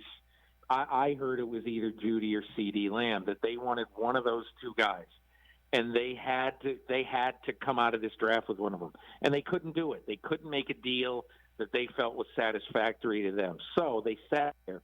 Imagine John Elway looking up to the heavens and just saying, "Thank you, Lord. I only wanted one, and you gave me both, and I have my choice." So that was a good day for the Broncos. And just, Rich, to me, look at the Broncos right now on offense.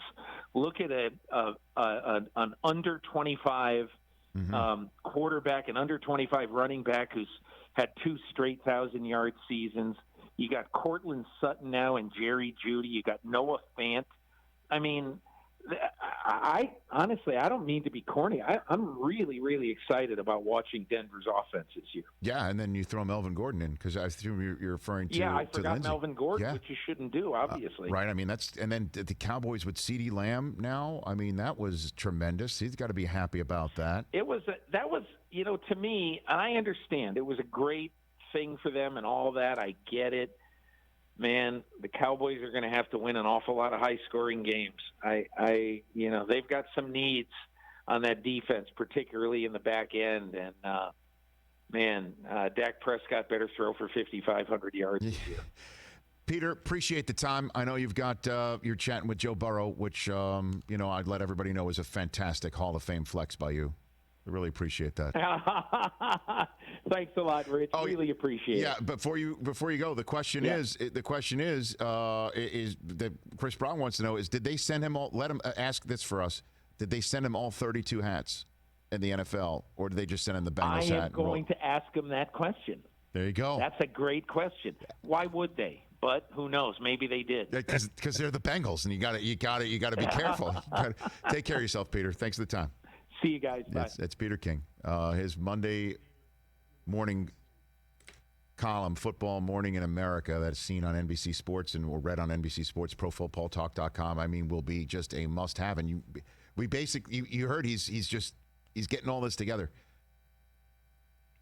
It's difficult for me to say this sort of stuff in a forum like this, because later on, people will listen to it either on our podcast or, they'll see it back. They'll see it back on our YouTube feed. Please subscribe, youtube.com/Rich Eisen Show. And it can get dated fast. And I know many others in this industry don't care about that stuff. I do. So I will just say this. If the Packers did not call Aaron Rodgers, and give him a heads up this was happening. And he just sat there and he watched it and he didn't know. I mean, these are Hall of Fame. He's a Hall of Fame type person. Yeah, so according to the Milwaukee Journal-Sentinel, Yes. the GM, Brian Gutekunst, said he is not connected with Aaron. I mean, as of last night. You've got That's why. to be kidding me. You've got to be kidding me. You just go ahead and draft a successor without contacting the person who is given the blood, sweat, and tears? The person who, again, I know there's no loyalty in sports, supposedly. You've got to be kidding me. You don't even give him a call and a heads up, Aaron, this is what's happening. This is why we're doing it. I want to give you the respect of knowing it and hearing it from me. I've got to go back to the draft. This is not trying to dodge you. We'll chat later. But I wanted to give you this heads up so you're not just seeing it and you're not just hearing it from other agents as to why it is. This is what's going on. All right, some other quotes here. Not something they set out to do. He just happened to be a guy we liked who fell to us. He didn't fall to him. And this he was felt the close best to them. decision. He felt close to them. He didn't fall to them. Favre watched as Rodgers fell to the Packers. Right. Rodgers watched as the Packers considered Love falling close enough for them to go trade up to assure themselves of getting him. That's the real Emmett's truth. All right? And down the road, we certainly think he has all the ability to be a difference maker. And that's great. That's true. But and these things take time. And look, they have every right to do this in the same way when everybody at home gets pissed that their player leaves. You know, any Patriot fan that's pissed about what Gronk did by retiring 2 weeks after the new league year begins and handicaps the Patriots' ability to get his replacement in free agency, and then they go through an entire year that turns out to be Brady's last with a gaping hole at that position, and then decides to unretire 2 days before the draft to force a trade to play with Tom again because they can't afford the cap hit if he unretires. That's business. You might think it stinks on your team, and I'm sure the Patriots, some of them might be pissed about that. I think I accurately recounted what Tom Curran told us and what Dan Shaughnessy railed about in the newspaper up in Boston. And it's business. They have every right to sit here and go, you know what? We need to look over the steering wheel, and if this kid's the right thing, and if he's not, if Aaron wins the next 2-3 championships, then he's our Garoppolo. Then we'll get a second rounder. And then we'll figure out how Aaron can stay, and we'll figure out at some point when it's Vio con Dios for everybody. But how do you not, again, Don Bowie, our maven in the back right there, is pointing out that the article quotes him as saying that they didn't connect. Doesn't mean that they didn't try to connect. True. I guess I should say that maybe Rodgers just didn't want to answer the phone. Well, then you gotta deal with it. You gotta deal with that. That's a situation, and you know it's coming. Answer the phone when your GM calls you. I don't know. You can put him on ice. We don't know. Which is why, again, I wanted to preface everything that I just said. We're not fully aware of everything. No. But you got to call him. You got to at least lob one in, and maybe he did. He did say Aaron's been around a long time, knows that we're playing for right now. We have the best quarterback in the league. Playing for right now means you do what the 49ers did. You do what the Bucs have done. You're playing for right now. That's what playing for right now looks like. This looks like you're playing for down the road. This is a tough sell to Packers Come on fans, now. no doubt about it. You can't just say that he fell to us and that we're playing for now when you traded up to get him and he's nowhere near ready. He's the project. That's what everyone talked about. He's the reason why many people also talk about this young man who was delightful to talk to yesterday as the next Mahomes, that Mahomes didn't play until week 17. Wet his beak a little bit with a road start for a team that's already wrapped up for the playoffs. Then the next year was his gig. Maybe Jordan Love's going to play receiver. We don't know. All right. 844-204-RICH is the number to dial.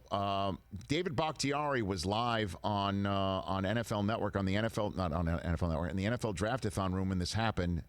If you missed that reaction, I'll recount it for you when we come back here on the show. And then your phone calls at 844-204-RICH before Joel Klatt and Pat McAfee join us in hour 3.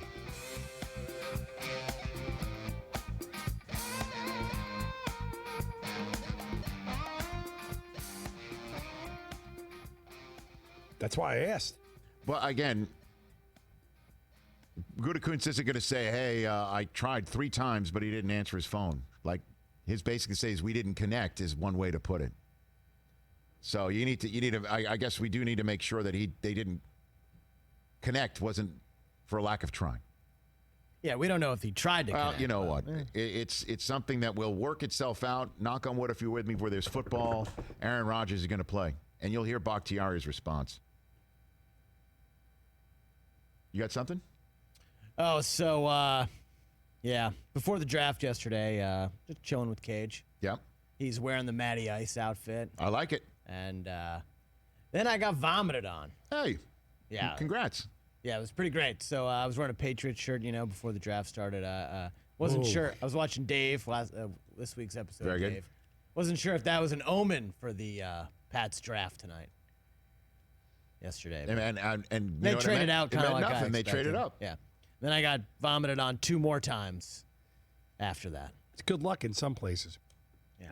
That's good luck of a bird. Oh, is Evan Saverin's daughter? Okay, there we go. Yeah. Is that Emma? Is that who that is? I switched him out of the Matty Ice shirt. Very put a nice. I'm shirt loving on. the Rich Eisen show crew babies. Liking it. Sweetest lines, baby. Evan, what are you doing to that poor child? Even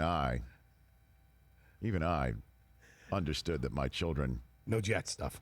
But if they wanted to be Jets fans, they would have to find their own way. I don't know. Does Evan's certainly when Mama is talking about Patriots left, right, up, and down, and Brady is the quarterback. Yeah. Hey, maybe fortunes will switch here the next 20 years. For what? You don't know. Maybe the Jets will be good in the next 20 years. You're going higher register, which means you don't believe it. Which means you don't believe it. All right, phone lines are lit. Let's take a break. We'll be back here in about a minute on The Rich Eisen Show.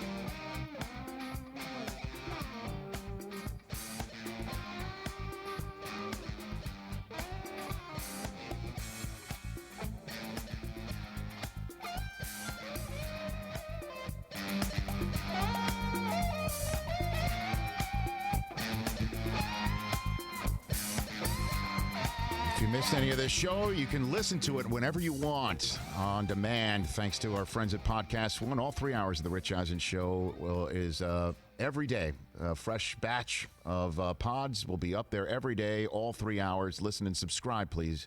Podcast1.com/Rich Eisen is how you can do that. So David Bakhtiari, a man who spent his entire professional life protecting Aaron Rodgers, was in the NFL Draft-a-thon room with me and Dion and Brandon Marshall and Emmett Smith. Okay, I'm watching it right now. Avery Williamson had zoomed in as well at the time. 2 Chainz and Bella Yeezy. That was the room. Okay. And me. Okay. I believe. I'm just looking at this screen right now. I think I was the only one bar mitzvahed. You belong there, Rich. Yeah, you belong. At any rate, so there I am on the screen, and Bakhtiari was there, technically 40 minutes before the Packers were supposed to pick, but he was there when the Packers traded up to get Jordan Love, and his immediate reaction was, he goes, let me tell you something about Aaron Rodgers. He said, look out, because he is about to be on fire. And Dion, says, what do you mean by on fire? And he said that I have seen Aaron's great as it is, but when he's riled up, is what he said. When he's riled up, that's when he's at his best. So Rodgers, we're assuming right now that he is sore about it. But he could be just sitting there saying, guess what? I'll just win it all anyway, and I'll just force their hand. That's just not the way I'd want my quarterback to go to work. I just don't want my quarterback to go to work that way. He was on McAfee's show yesterday, the day before, and said that he gets it. It's a business. He's, okay. If they take a quarterback, so be it. Talk to Pat about it. I'll reach out to Aaron, too, see if he wants to come on. Reached out to Favre also, by the way. We'll try and get him. Yeah, I'm looking at Favre's seasons after they drafted Rodgers, right? 05, 06, 07. Right. Favre was near 4,000 yards every year, went over 4,000 in 2007. Of course, they were one play away from reaching the Super Bowl that year. Favre had some pretty good years. Of course he did. After they drafted Rodgers. No, I know they did. I know. And he was like, yeah, I'm out of here. No, I'm not. Yeah, I'm out of here. No, I'm not. I mean, Favre spent the entire third hour as the guest host in the Draftathon draft room. Last night, first hour was Kelsey, then it was George Kittle, then it was Favre. And Favre said at one point to somebody that was in the room, hey, if you're looking for a good quarterback, and then he told about some kid who is a quarterback that could be a 6th or 7th round pick. I said, you know what, I've had so many flashbacks from the amount of time that I did Total Access when you were deciding whether you wanted to play or not, Brett, that I thought you were about to refer to yourself. And he laughed. He goes, which time? I'm telling you, the number of times where we were wondering, is he going to play or not, was a lot. So you couldn't blame the Packers for if Rodgers drops in their lap, they go and get him. They didn't know. And this time, though, Rodgers hasn't said a single word about him wondering if he wants to play anymore. And he's 36. He's a year older than Favre. Let's go to the phone lines here. Elliot in Florida has been hanging on for a while. What's up, Elliot? Hey, how's it going, guys? What's on your mind, sir? Well, first thing I just want to say, I really enjoyed watching that stream last night, and congrats on raising over $4 million. Thank you. We'll be back there again tonight, so please join us. Sure thing. So I got a hot take for you. I think the Buffalo Bills won the first round of the draft by trading for Stephon Diggs, getting a proven wide receiver with what's sure to be a shortened offseason. Get a guy that can plug in and play. So that's my hot take of the first round of the draft. Hey. And then I got a silver lining for Green Bay fans. Okay. When the fourth year Aaron Rodgers contract comes up, he's going to be 40 years old. And that's in 2023. And they can save $25 million with only a $2 million dead cap hit and still get a couple of good picks, setting up the Packers for future success in 2023. You know, I guess so. And thanks for the call, Elliot.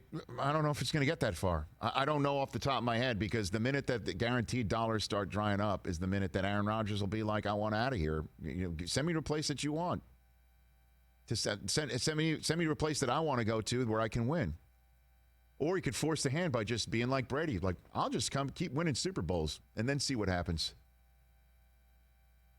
I'm assuming this is the actual country of Egypt, because we are on YouTube internationally. Nathan, are you calling in from the Middle East right now on the Rich Eisen Show? Yeah, how you doing, Mr. Eisen? Big fan. Okay. What's going on, Nathan, in Egypt? So I don't want to downplay all the importance of what's happening with the Packers, but I did want to talk some Cowboys football, talk some CeeDee Lamb. Yes. I'm a big fan of the pick, really happy that he came down to us, but also still a little bit like we're lacking in our secondary. Any thoughts on some secondary pickups maybe in the second round, because there are a lot of guys, safeties and corners, who dropped to the second? That is a great question. If you're asking me for an actual name off the top of my head, I do not have one for you, and I apologize since you're calling all the way in from Egypt. But you did hear Peter King say you're going to have to win a lot of games 40-30, and that will be exciting. But the Cowboys don't even have a pick in the top 50. Another pick, they used it on CeeDee Lamb, and I guess I don't know if Delpit's going to be available halfway through tonight. To be very honest with you, they may have to move up, Nathan. Yeah, I mean, again, CeeDee Lamb, great pick. I mean, I'm really curious what happens with all the Dez off-season workouts with Dak and Zeke. I mean, we will see. We will see. Thank you for the call. Appreciate it. So does that mean they're also Egypt's team too? America's team and Egypt's team? Is that really what just happened right there? Johnny in Cleveland's been waiting a long time. What's up, Johnny? Rich, my man, how we doing today? You tell me. Great job last night. I rode with you guys for about 3 hours last night. It was fun, right? You never knew who was going to pop back in and who was popping. I was in a really tough spot, Johnny, because the number of times we just wanted only 9 of the squares. We didn't want to get like 11 or 12 up there because it gets a little bit unwieldy. But so I would have to say to people, hey, if you want to leave. Like it's kind of like those moments when you're at a restaurant and somebody is in a full restaurant and they're taking their sweet time paying the bill and you need the table, but you don't want them to get insulted by saying, "Are you done?" But I had to do that occasionally, and a couple people like George Kittle would spend an entire hour with us. What he said, Lil Wayne and Brett Favre just showed up. I'm not going anywhere. Right. That's what he literally said. However, I do have to say the blatant disrespect shown to Papa Smurf Prime and his velour throne was unnecessary. And yet entirely so at the same time, Johnny. Entirely so. Rich, I got to talk about the Cleveland Browns football here, man, because here in Cleveland we live under the proverbial cloud of, oh my God, how's it going to go bad now? Right. Now look, we are really soft in the middle of our defense now. We let Joe Schobert walk, who I'm not going to say was a great linebacker, but was a notch or two above really, really good. Mm-hmm. Now our safeties and our linebackers are kind of weak right now. That's the only hole I see in our team.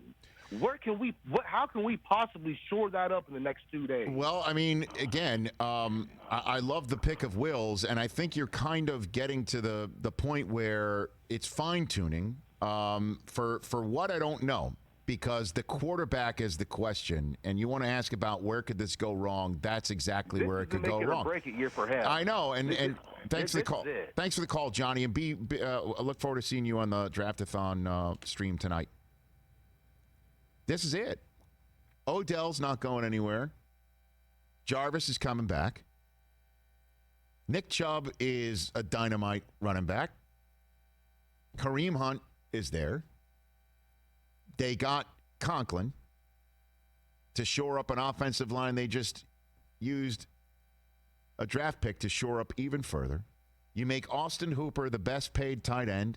You now got him and Njoku duking it out for snaps. And this is what concerns me as a Jet fan, and I know Gary V, who's going to be on the stream tonight too. He's zooming in in the Draftathon. I know he and so many of my other friends love Sam Darnold, and I love meeting him, and he's just a great human. But what's the evaluation on him? How can the Jets evaluate him? They don't have what the Browns have to evaluate Baker Mayfield. They don't have it. And you've got to evaluate, because in year 4, you got to make a decision on year 5. That's it. And if he doesn't work out, guess what? That's the previous regime. This is a new regime, new GM, new coach. You can just basically say what the Bucs just did with Jameis, what the Titans have done with Mariota. And you consider go, oh God, that's the worst case possible. Titans almost wound up in the Super Bowl, and Mariota clearly didn't work out. So there are ways around all this. You just got to make that evaluation. And it's time for the Browns to do it. They have to. Let's go right now to AJ in Austin, Texas. What's up, AJ? How you doing, Rich? Early Shabbat Shalom. Oh, right back at you, AJ. So we've got 2 quick things. Let's go with the topic of the day, which is Green Bay. Yes. I got a wide receiver name for you, Devin Duvernay from Texas. Okay. He would fit perfect with speed, good hands, open up the top of the field. Yes. It'd be great.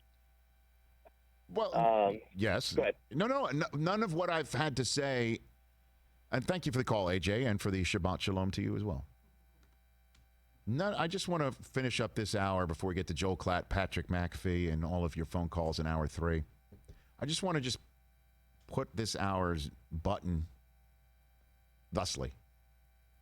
I'm not killing the Jordan Love pick. I'm not. He seems like a delightful young man who, as he said, I wound up at Utah State, only school that really offered me.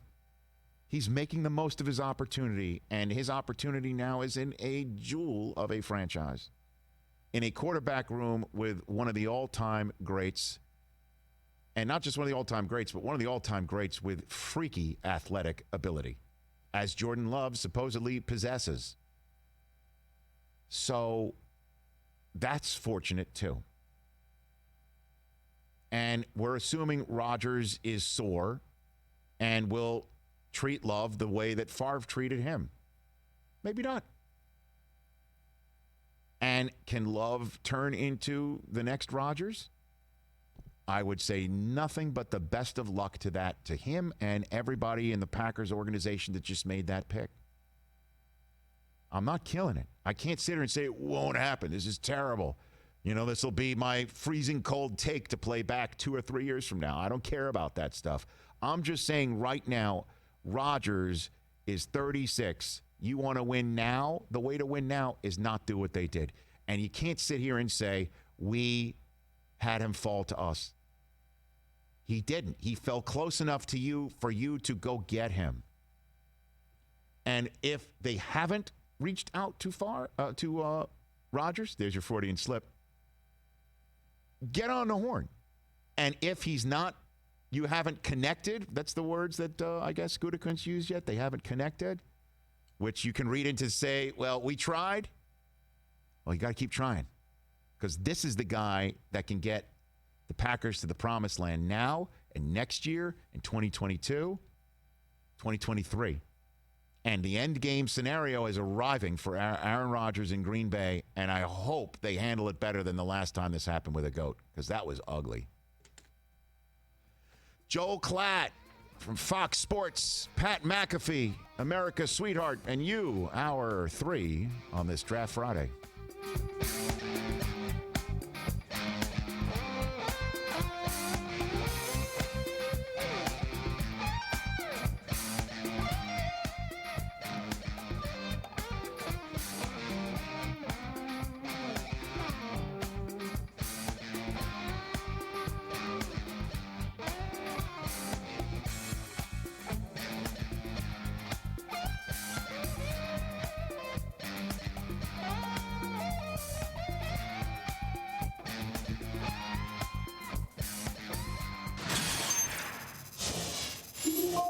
Mike Del Tufo over there, when Justin Hartley of This Is Us was here on Friday, he planks weights on his back. Okay, there he is, putting plank after plank. Those are 45 pounds. He waves on more weight. See, come on, let's get some more. Right? Del Tufo sees this and he goes, I could do that, is what he said. And Mike, he said, he said he would do 145. Now we took that when he can do 145. How much weight do you think that means? Just off 145. Right. No. One plate that weighs 45 pounds. Get out of here. How long do you say you can do this? A minute. Come on. All right, here we go. Mike, get off your knees. Go to the right spot in your mind now. Go. The right spot in your mind, buddy. Come on. Look at him. All we see is the finish line, baby. All we see Coach him up, Herb. Coach him up. See. Victory is simple, baby. Right now, don't worry about the body, baby. Our mind's controlling our body. Our Preach, body Michael, preach. Control our mind. We got this, baby. We got this. We gonna show the world. That's what you're about to show. What do we got? Show the world, baby. Don't worry about it. Just only 24 seconds. Don't worry about it. Flatten out. Don't worry about it. You got 2 blocks out. All right. You got 2 blocks gone. Halfway home. You got 2 blocks gone. You got 2 more go. All see, just see that finish line. Look at the glory. Look at your chest touching the tape. Get your chest on that tape. Look at you, baby. 20 seconds to go. You're coming in 20 seconds, baby. You can finish this, man. We can do this. I'm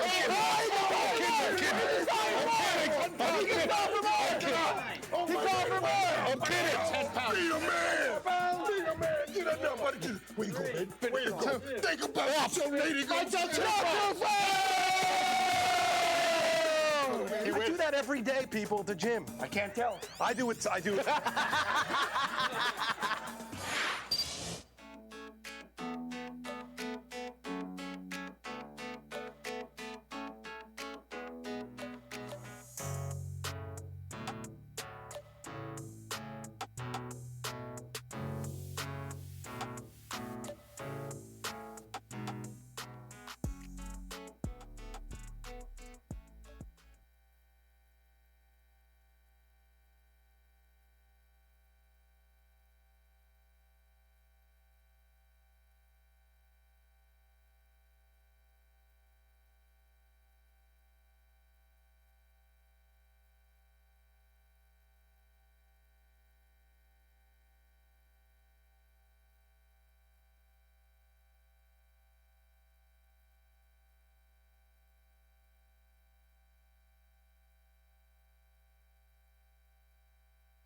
question is Tua going to fall? Ready, set go! This is the Rich Eisen Show. The Miami Dolphins select Tua Tagovailoa. Live from the Rich Eisen Show studio in Los Angeles. Jordan Love, will he have a short night? Will he have a long night? The Green Bay Packers select Jordan Love, quarterback. Relax. Earlier on the show, ESPN NFL writer Bill Barnwell. From NBC Sports Peter King. Coming up, Fox Sports college football analyst Joel Klatt. Plus, former All-Pro punter Pat McAfee. And now, it's Rich Eisen. Final hour of this Draft Friday edition of the Rich Eisen Show, live on the air in Los Angeles, California. We had Peter King on in our first hour on NBCSN. The first hour of our day can always be found on youtube.com/Rich Eisen Show. We're thrilled to say that everybody who's out there watching us today, you're part of the largest audience we've had since we started doing this YouTube stream the day after the Combine. Came back from the Combine as we started doing it. Now here we are the day after the first round of the NFL draft, and we're thrilled to be seen on youtube.com/Rich Eisen Show, heard on Sirius XM Channel 211, our podcast on Podcast One, and then our friends at NBCSN every single day from 1 to 3 Eastern Time, following Mike Tirico to finish off an entire day of sports talk on NBCSN. Thrilled that we are part of that. Pat McAfee, the king of sports talk now. In a way. America's sweetheart. He'll be joining us later on. And then our poll question, top of our hour number 3 here on this day, our final hour. Chris Brockman, update it for us, please. Will you please? Yeah, looking at who you guys think won the first round. Bucks, 49ers, Cowboys, Dolphins. Dolphins lead the way. Miami, 41%. And our friend Joel Klatt from Fox Sports, who's been all over this college football world and, of course, spent a great year last year, part of the NFL Network draft coverage in Nashville, and I look forward to doing it again with him real soon. He is now on the Rich Eisen Show. How are you, Joel Klatt? Good, bud. How are you? Better for talking to you, man. I hope you and your family, everybody's fine in your world. Everyone's doing really good in my world, thankfully. And I got to tell you, what an event last night, Rich, right? I mean, the draft in and of itself really is about hope, optimism, and building for the future. Yep. Was there a better event for the period in time that we needed as a country than last night? And, you know, a lot of executives, remember, didn't want to do the draft when they first announced that they were going to do it on schedule. And I talked with a lot of them yesterday, the last couple of days, and all of them to a man said, glad we're doing this. No this kidding. Is the right time. We need to get out there. No kidding. So many of the evaluators were like, why are we doing this? It's not the way that we're used to doing it. I prefer to wait. Or we're all like, glad we're doing it. 100%. To a man. And to their credit, man, it came off pretty clean. I was worried for technical difficulties, but other than the Raj stumbling over a few things and misplacing a year here and there with Vegas in particular, it went pretty well. It went very well. And then on our NFL Draftathon live stream, it was a total blast, and people could check it out on NFL.com right now. And I'll be back there at 7 Eastern Time tonight. And you, Sir Joel Klatt, you're a busy man yourself. Let's get right into the conversation of the moment. Do you like the pick of Jordan Love by Green Bay to trade up 4 spots to go get him? Do you like that? No, I don't. And, you know, partly because this is not a team that went 8-8 with an old quarterback. You know, I'm a big believer in any sport, but in particular in the modern era in all professional sports, when you've got to respect championship windows. And when they come around and when you've got a player that can lead you to a championship, you have to respect it. By the way, it reminds me of The Last Dance that we're watching now. Yeah. And it's like, how do you not allow them to at least earn it on the court, right? I mean, speaking of the Bulls of the 90s, to me, you're one game away from the Super Bowl in Green Bay. One game. And the last time I checked, Aaron Rodgers wasn't the problem in San Francisco. It was the fact that Mostert is still running. And Jimmy Garoppolo had to throw like negative 47 passes. He was like a barrel of oil, right? I mean, like he didn't have to do anything. And there were some defensive players there that they could have gotten that I think are really good players, namely those 2 linebackers that went right after them in subsequent picks, Jordan Brooks from Texas Tech, Patrick Queen from LSU. So I understand building for the future. Some people are saying, hey, they're going to get they've got all these picks in the middle of the draft that can build there. Yeah, but you got to respect the championship window. And now you're going to just make Aaron Rodgers more disheveled, which is not fun. Yeah, I kind of agree with all of that. I mean, if you want to make it even worse, too, and I pointed it out before, I mean, the Niners, the team that you were talking about, the quarterback that was leaking like a barrel of oil, they went from a position behind from where the Packers moved up to move up in a spot that eventually was one before where the Packers would move up to take Brandon Ayuk and give him to Garoppolo. Brandon Ayuk. And here's the thing, talking with some of their people, anybody that was around, and this, by the way, remains the same with LaFleur in Green Bay, but also Kyle Shanahan, is that when they watched Brandon Ayuk, they saw Pierre Garçon because they had touched him previously. And so Shanahan had Ayuk as his top receiver on the board, right? Like it was Ayuk or CeeDee Lamb.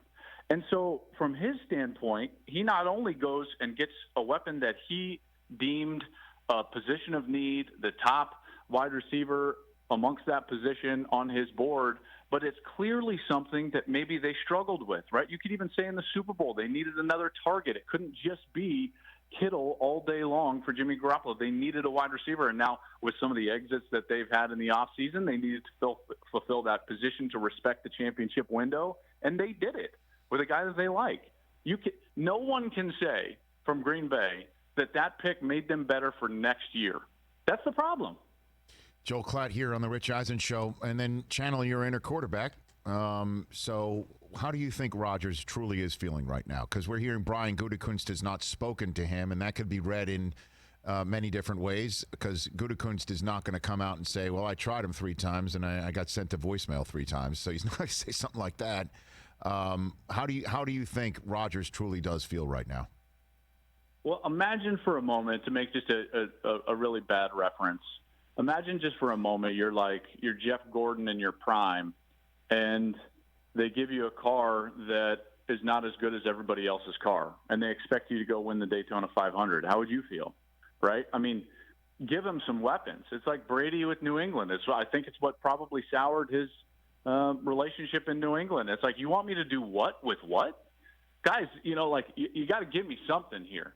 We won the Super Bowl in New England, and then you gave me nothing to work with, and this is the product of that. And I think that Rodgers has got to be feeling the same way. He had to have felt like they're in prime position to select one of these really quality wide receivers, and they were unable to do that. And this is a deep draft of wide receiver. I'm sure we're going to grab one from a Green Bay perspective later today. But if I was Rodgers, I'd be incensed. I don't have forever to play, and you're going to stick Jordan Love behind me? I needed a wide receiver, and then in response to that, all you gave me was more reporters with more microphones in my face asking me about something I don't want to talk about, which is my backup quarterback. No starter wants to be asked about his backup, ever, period.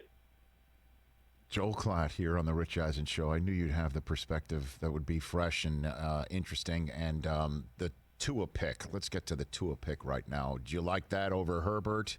Because I'm assuming Burrow, we shouldn't even talk about Burrow because that was such the no-brainer, number 1 overall, correct? Yeah, that's right. Okay. And to me, I was Tua over Herbert just because I think that when you look at him play, he does the things that I think translate. Namely, Rich, he anticipates windows. He makes quick decisions, in particular when throwing the football over the middle. He's a quick release guy. He's a short lever quarterback, meaning that, he's not just going to sit there. You have to protect him so he can throw the football down the field with a long motion and long limbs. He can be compact, very Breeze-like, get the football out with accuracy. He's a quality passer, obviously, with accuracy, on time, on target, equals yards after the catch. All of those things are great. For me, he's only got to change one thing, Rich, about his game, and I think he can have a long career. He thinks he's more elusive than he is. Therefore, he holds onto the ball when he's trying to evade, but he can't evade completely, and so he gets rolled up on from behind. That's how he hurt both of his ankles. That's how he fractured his hip. If he can play more in the vein of Drew Brees, which his head coach was trying to tell people that's who he is, If he can play more like Breeze and less like Wilson, he can play for a long time and be very effective. And I think Miami's going to be really happy. And I know, again, because the quarterbacks, that's the bright, shiny object. Nobody's really talking about Chase Young today. And boy, did you and Gus see a ton of Chase Young on Fox. How transformative do you think he can be in this league? Well, I have to say it this way. I think he's better than Bosa. I think he's better than Nick Bosa because he's longer. He's got all of the explosiveness. He's got all of the energy. He's got the drive, the motor, the skills, the hands, the quick hands, and yet he's a longer player, and that length I think helps him in particular in the run game. Chase is a dynamic guy, and just a quick story. And yes, I saw a lot of them last year and over the last couple of years, but a few years ago, I went to a spring practice at Ohio State, and it was one of the first times I went to a spring practice there after Fox had gotten the contract to do Big Ten games. Wanted to spend some time with Coach Meyer, and I wanted to see the team. Mm-hmm. And so I go out there, and guess who the early enrollee freshmen are on the field? Jeff Okudah, Chase Young, J.K. Dobbins. And guess who J.K. Dobbins is working with offensively, and Okudah and Chase Young are working against from the offensive perspective. I guess the it's backup quarterback, Joe Burrow. You have Joe Burrow. Right. And, I think back to that day, and I was so excited to just be able to, check out a new program that I hadn't seen live and talk with Coach Meyer, and I wanted to see Nick Bosa. And the first few steps onto the field, I looked over and I looked at Jerry Emick, who's their terrific SID, and I said, Jerry, who in God's name is number 2? I was like, what is that? Because that's freakish. He was a true freshman and should have been a senior in high school. Mm-hmm. So fast forward into the fall, I'm doing their game against Maryland. Chase Young walks onto the field. It's one of the first times he gets onto the field, at least in a game that I was covering. And so I immediately hit my talkback button to my producer, Chuck McDonald, and I said, give me some shots of Chase Young right now. I want to talk about him. He says, he hasn't done anything yet. I said, point the cameras at Chase Young. So sure enough, I said, Gus, I hold up my hand to Gus, which is like a no-go. You never hold your hand up to Gus, but I felt strongly about it, Rich, right? Like I had to get this out. So before Chase takes the snap against Maryland, I go on and I gush about it, and I think it's online, actually, and I was like, hey, this kid is unbelievable. The 2020 NFL Draft, you're going to hear this kid's name selected in the top 5. He was a true freshman. Everyone's like, what are you talking about? I'm here to see Nick Bosa. I'm like, this kid is an absolute monster. On that snap, Chase Young got his very first sack in college football, and he never looked back. And I think he's going to be a dominant player, and I think he has the potential to be one of the great pass rushers that we see over the next 10 years. I love that story from start to finish, even though it's talking about the Ohio State, and it gets me very upset because it makes me upset. But that said, the one thing I really want to just touch upon, pull one string before I finish up about tonight, is nobody gives the hand to Gus Johnson. Is that what you just said? Oh. Nobody waves their hand at Gus, right? You should have seen the look I got, because that was only like our 3rd year together, and he looked at me, and if Chase wouldn't have gotten a sack, I think I would have heard about it afterwards. But because it worked out, and he got to make this really nice call, he's like, and partner, you're all over it, Chase Young, there he is. And then we got to build the star of Chase Young. We go to the break, and he gives me a fist bump, and he's like, nice job. Don't make it happen. And I was like, so good. I love it. Joel Klatt here on the Rich Eisen Show. Let's go to tonight. Who do you like that's on the board right now as for the rest of the entire draft class, and then focusing on the quarterbacks? Who do you got for me, Joel? Yeah, the quarterbacks are going to be interesting. I think that we're going to see kind of this debate amongst the NFL organizations that I've been hearing in the next couple of quarterbacks, which I think is going to fall between Jalen Hurts and Jake Fromm. I think those might be the next 2 names that we hear off the board from a quarterback perspective. And then when I look at it, I see some running backs that are about to go, and maybe fast. DeAndre Swift from Georgia still on the board. You've got J.K. Dobbins from Ohio State. You've got Jonathan Taylor from Wisconsin. You've got Cam Akers from Florida State. All these guys, very good players. You might see a run on them in the 2nd round. And then some edge players that I think that we're going to see pretty early tonight. Yetur Gross-Matos from Penn State, likely going to get selected pretty quickly. You've got Marlon Davidson from Auburn on the edge, and then A.J. Epinesa, the defensive end from Iowa. Check out those names. I feel like we're going to hear them pretty quickly. Ask the poll question of Joel Klatt before we send him on his day, Christopher. All right, Joel, who won the 1st round? Dolphins, Cowboys, 49ers, Buccaneers.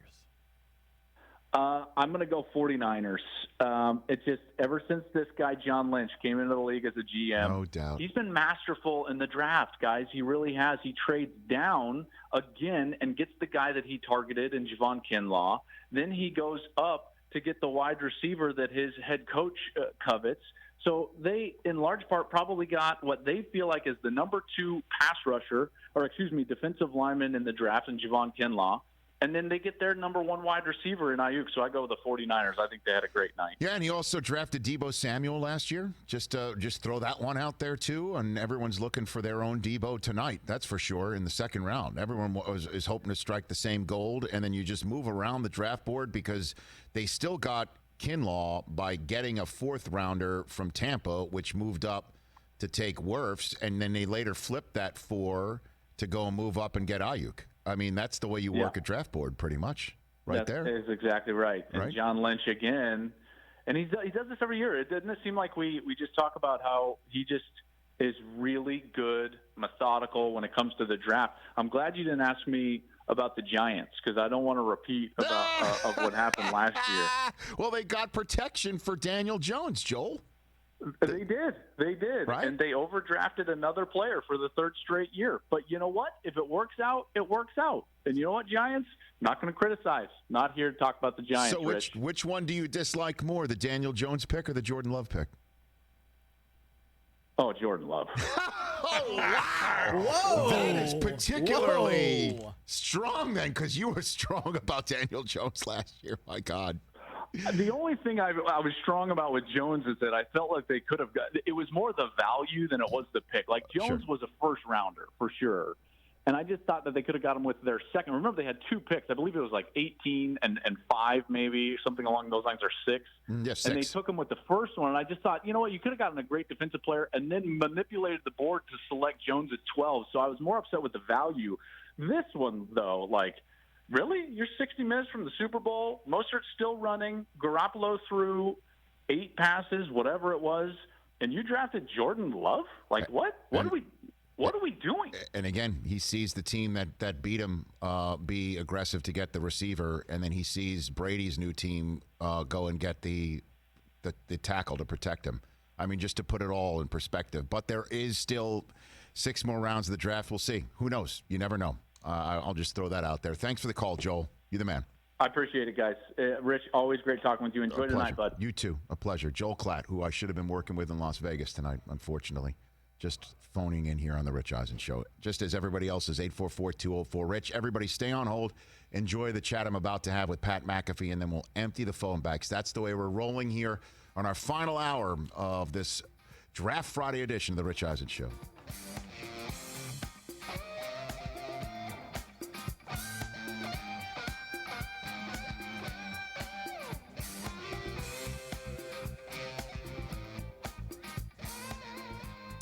Okay, welcome back. Let's get Pat on the phone line, shall we, please?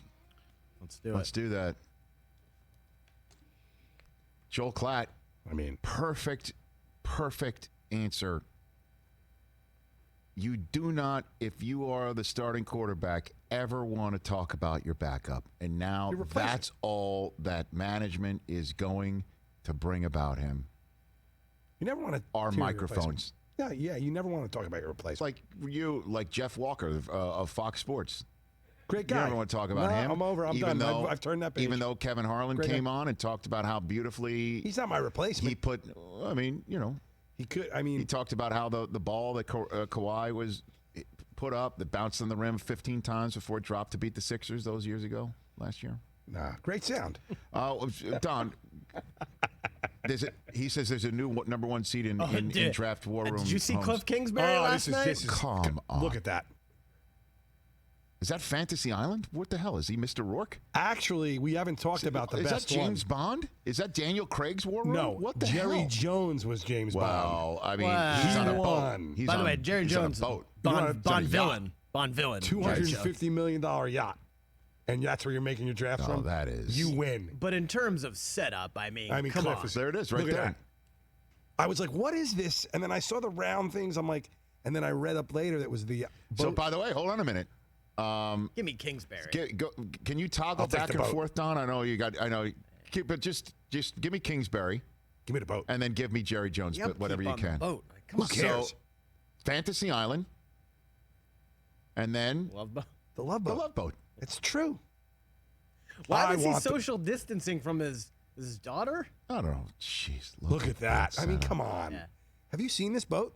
It was in Miami for the Super Bowl. It's gorgeous. 358 feet. That's a football field of boat. Give me that boat.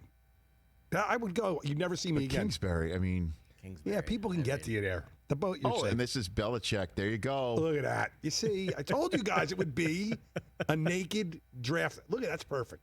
He's That's got Bill. two things plugged in, unlike Gettleman. Yeah, but he could trip over those getting out. Gettleman took down the picture yesterday. Yeah, Did I you know. see? Look, and let me just say this too. Certainly on our YouTube stream for people to hear it. The fact that he was wearing a mask and people were giving him grief for that sort of thing. The guy's a cancer survivor, and he's got other members of the Giants IT team in there. Damn straight. Yeah. You know what I did when the home cam was put in. The member of the NFL Network staff that came in, he had quarantined for 2 weeks in advance for that job. I still wore a mask in my own house. Exactly. Correct. And he was masked too. So everybody back off Gettleman, all right? True.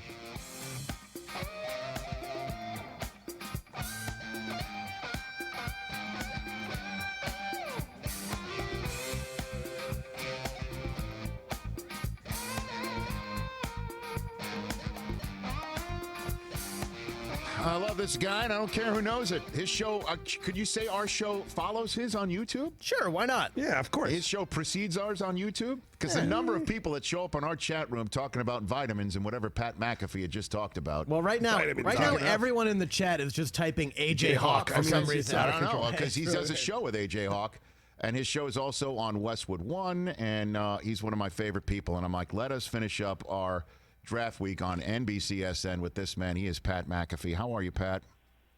Rich, I'm fantastic. Every time I get a chance to chat with you and Chris and everybody over, is Del Tufo's still there, the whole crew. I'm here. It is a highlight of my day. Thanks for having me on this beautiful Feel Good Friday. Patrick, walk me through how you feel Aaron Rodgers feels right now. What's he thinking, do you think, right now? You know, I'm not 100% sure how he feels. He was on our draft super special last night with Mr. AJ Hawk, myself, and the boys. And he, I think, was enjoying the hell out of himself. He was laughing. He had his big old beard. He had his hair slicked back. He had a denim jacket on. I think he was very excited for who the Packers were going to pick. He mentioned and referenced how there hasn't been a skill player drafted by the Packers in 15 years, so that would be cool. But also, if a defensive player gets picked, it's all good. He likes where a team's at. And then all of a sudden, out of nowhere, I think the entire world, the draft was kind of boring. There was a couple selections of wide receivers that nobody expected before the other person. Judy not going first, I think, was surprising. Your boy Mike Mayock made a play there. Yeah. But then off the top rope, the Green Bay Packers come in and do something that nobody expected. And to be frank, I think it was a very stupid draft choice. And if I was Aaron Rodgers, I'd be very confused. With 4 years left on my contract, we're one game away from the Super Bowl last year. We gave up 186 yards before contact against the San Francisco 49ers.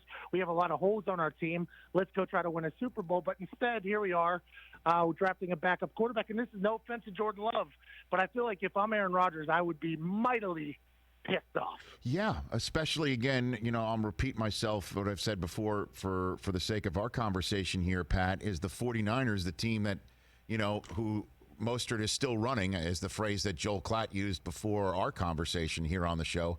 That team went from the spot behind where the Packers originally were to the spot in front of where the Packers eventually moved up to take a receiver for their quarterback. Tom Brady's new team moved up a spot to get a protector for Tom, and the Packers, who were one game away from the Super Bowl, took somebody who, as Jay Glazer told me on our live stream on NFL Draftathon last night, does not get them any closer to the Super Bowl. They were one game away from the Super Bowl. It does not get them 0 games away. It's got to be tough. Well, think about this. there's not a lot of humans that you can put into the same air as Aaron Rodgers, right? Tom Brady, Drew Brees, Aaron Rodgers. Those are probably the three guys that you can compare right now. Aaron Rodgers has 4 years left on his contract, right? Drew Brees has a 2-year deal he just signed and was hurt last year. Tom Brady signs a 2-year deal. Did you see the Buccaneers draft a backup quarterback or the future of the franchise? No. Did you see the Saints do that? No. Instead, on the complete opposite side, they drafted to protect their guy because they know that they got a guy. I just don't understand how this plays out, how this works. And I understand there's some buffoons that have to get on TV and defend the pick, but in my eyes, I don't think this is ever going to look good. I just don't know why you want to make Aaron Rodgers hate your organization. I don't know why you don't want to protect Aaron Rodgers, and I don't know why you don't get him a weapon or two, or maybe you lose Martinez on the defensive side of the ball. Patrick Queen is sitting there. It just feels like this is a very inept decision, and I don't know how they're going to spin this for people to think it's a good idea, but it's just dumb, Rich. I don't get it. It's just dumb, I think. Pat McAfee of the Pat McAfee Show on radio, also podcast, YouTube, right here on the Rich Eisen Show. Did you like the Tua pick by the Dolphins over Herbert? What'd you think of that one, Pat?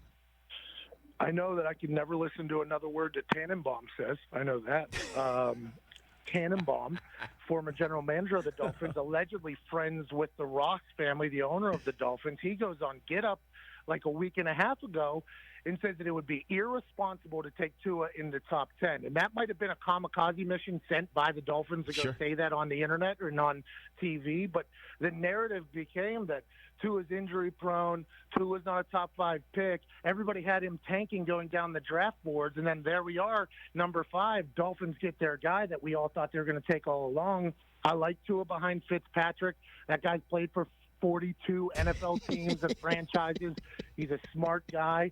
B-Flow almost fought a ref last year. I mean, I just think that is a great team on the rise, especially in the AFC East, who just lost Tom Brady and Gronkowski. I like what the Dolphins did yesterday, not just with that pick, but with their other two as well. By the way, I never went for the head fake with anything that I heard about the Dolphins not being into Tua, that they were into Herbert, that they were trading up for a tackle. What Mr. T, is Francesa refers to Tannenbaum in New York City, as the Pope would call him on WFAN, that whatever any of them were saying, I did not. I called it the Kaiser Soze of smokescreens. It was the greatest it ever been, and now poof, it's gone. Now it's gone, and Tua's there. The interesting thing is that's the difference between you and me. That's why you're a legend, and that's why I'm very new in the game. I bought it. I absolutely bought it. I was like, well, Tannenbaum wouldn't lie. Tannenbaum wouldn't get on television and lie like that. This guy is trying to set something up for the Dolphins family so that whenever they don't draft Tua, everybody can expect it. Turns out Mr. T, ass. Complete ass. Don't listen to a word that guy says ever again, and that's how I feel about it. Pat, I mean, these could be not mutually exclusive. I mean, that the Dolphins could have been smoke screening, and Tannenbaum could think that it would be derelict of duty to take Tua in the top 10. Could very well be that. I mean, it's entirely possible because, again, an evaluator doesn't get their hands on somebody with the medical staff. That's the issue. I just think it was worth it. It's worth every single second. You want to put fannies in the seats at Hard Rock. You want to have people who had a front row seat to Tua's Alabama tenure. You're in SEC country. Go ahead and do it. I love it. Well, and remember, the Dolphins, less than a year ago, everybody said they were tanking for Tua.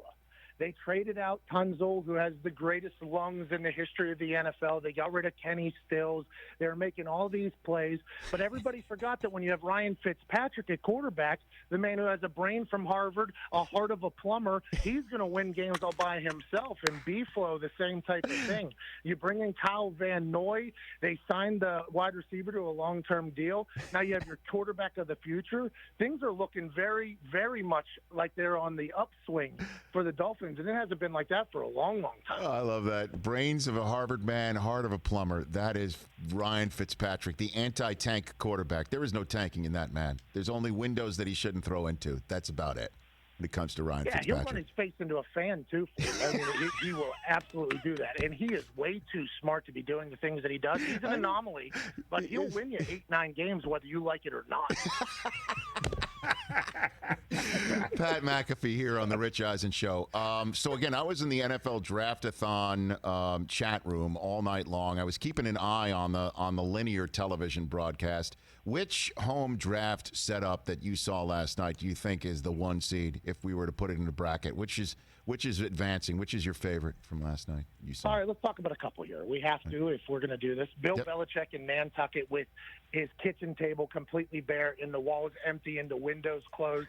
Love that. Wouldn't have expected anything else from Bill Belichick. Then I heard you guys talking before I got on here. Cliff Kingsbury in the middle of the desert in Arizona has a grotto type thing with a bonfire in the ground with a cabana. He looked like he was fresh out of some cocaine drug lord movie. It was next level. I absolutely love that. But the person, and you mentioned it, and I mentioned it, I think we're on the same page. Yeah. If you are doing a draft that revolves around Wi-Fi, and most people's Wi-Fi plugged into their house, and you choose to do it on a $250 million super yacht that's called Bravo Eugenia from Miami, you are a legend, you are a G, in making everybody Google the yacht that he's on so everybody knows what Jerry Jones got, especially with the rumors coming out that he told his scouting department not to interrupt him. I mean, that is just the winner of the night, and they got a damn good player in CeeDee Lamb. I don't have patience. I love it. And I'll just tell you this, Pat, man. When it comes to it, you knew with all the home setups that there would have to be somebody behind the scenes off camera that you could potentially see in a glass window doing something. What's going on? The Vrabel situation with what's going on in the house where, look, the Titans were number 2 in the AFC when it was all said and done. We all know that. But it looks like something was going on. Pat, do you have any thoughts on that subject? On the Vrabel? And I do think I did not give Vrabel enough justice there in my rundown of Belichick, Cliff Kingsbury, and Jerry Jones on a super yacht. And that is a 100% true statement what you're saying there. He's one kid with the mullet over his left shoulder, the other kid in a Teletubby onesie over his right shoulder, his daughter sitting Native American style on a chair, and then in the reflection it appears to be another kid, taking a grumpy, and then he has a massive lipper in his mouth. I mean, just a hog, maybe a half a tin in his face, and he spits immediately upon coming on camera. I think Vrabel is a guy that I would want to play for, a guy that I would like to drink beers with, and I think his family is electric as well, and I think the world got to see that last night. Electric. It is true. Oh my gosh, man! Anything else from the draft coverage I may have missed that you want to pound the table for that you saw that I'm missing from last night, Pat? Henry Ruggs III. Okay. There was 2 other Henry Ruggses before him. Putting on his robe, his Old Spice robe, immediately upon getting drafted with a banner over his head saying his name. I think that potentially takes the cake for my favorite moment of a draft prospect. But also, let's not undersell CeeDee Lamb getting his phone taken from him from his girlfriend, and then also that offensive lineman's mom who deboed the offensive lineman's girlfriend to get the hell out of the camera shot. Last night was awesome, and I can't wait for the rest of the draft. That was what happened with Mekhi Becton's dad? Hey, did you see Mekhi Becton's father was bigger than he is, Pat? Yeah, he's a D tackle. That's a guy I wish the Colts would sign. Get him next to DeForest Buckner. That would be great in that big gray shirt.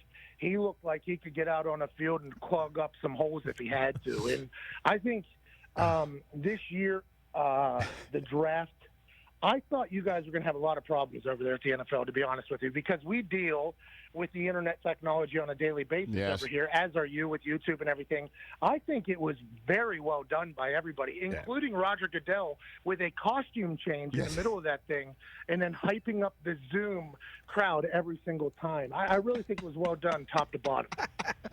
It was, man. And again, Pat, would you want to join the Draftathon live tonight? I'm going to book you right now if you're free, if you're up for wanting to do that. You would be perfect. No, at this. Rich. I saw that guest list you guys have. 2 star-studded for me. No, it's not true, Pat. Come on now. You could crack the lineup. You could crack the lineup. At some point last night, we were live, McAfee and Hawk, and you guys were live. Yes. I think you had Kevin Hart, Yes. The Rock, DJ Khaled, Tom Brady on there at one point, and it was me and AJ Hawk smoking vitamins and cigars right next to it. It's a different world that you have I know going it's a different on over there.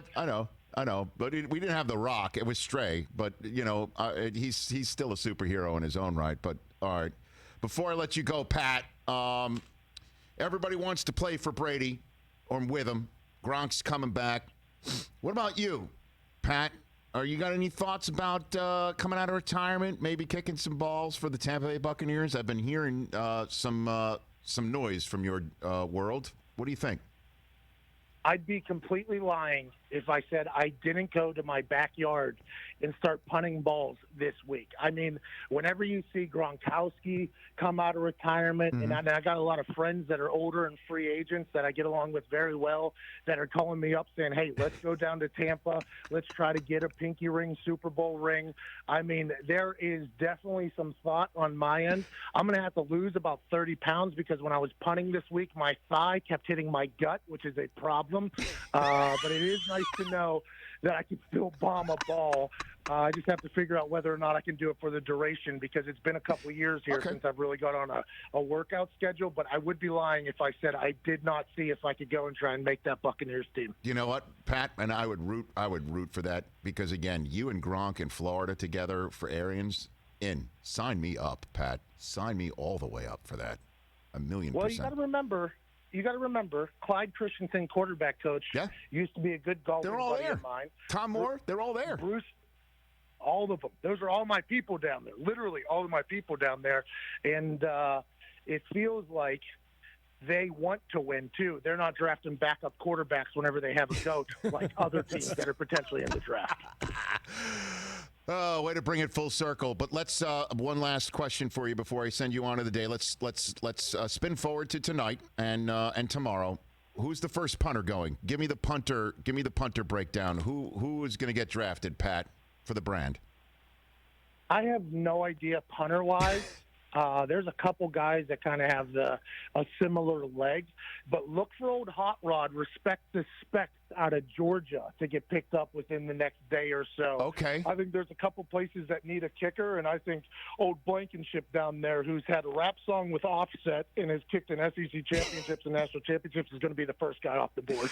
Pat, you're the man. Love you. Everybody check out Pat's show, YouTube, his pod, everything that Pat is churning out. It's all fantastic. I love being part of it. Let me know when I can, Pat. Rich, we love you, man. Not everything's fantastic. We have some misses, but we'll hit a home run every once in a while. Okay. You're the greatest. Cheers. Stay safe over there. Right back and at I you. heard you going off about people judging Gettleman for putting a mask on in the middle of his thing. Right. It was weird. It was weird. He's got somebody in his from his staff that's right there. He is vulnerable. He's a guy who's coming off of being sick last year. That's what I'm saying. I know, but he literally, we saw him without the mask in that backdrop with, like, he had a tiny little photo, and then they cut back to him, and he looks like Bane all of a sudden. I mean, it came out of nowhere, but I agree. I think safety first. That's I'm on right. your side there, but I do believe it kind of hit us from the side there whenever he popped back in with his mask on. You take care of your whole family, Pat. Be well. Say hi to everybody. You got it. Cheers, Rich. We miss you out here, bub. Right back at you. That's Pat McAfee, at Pat McAfee Show on Twitter. It's a must follow. God, that's so funny. He cracks me up. Man, Pat. Always has. Always has. 844-204-RICH, number to dial. We're going to clear the phone banks when we come back here on the Rich Eisen Show. Don't go anywhere. Fun show, and we'll cap it off with you.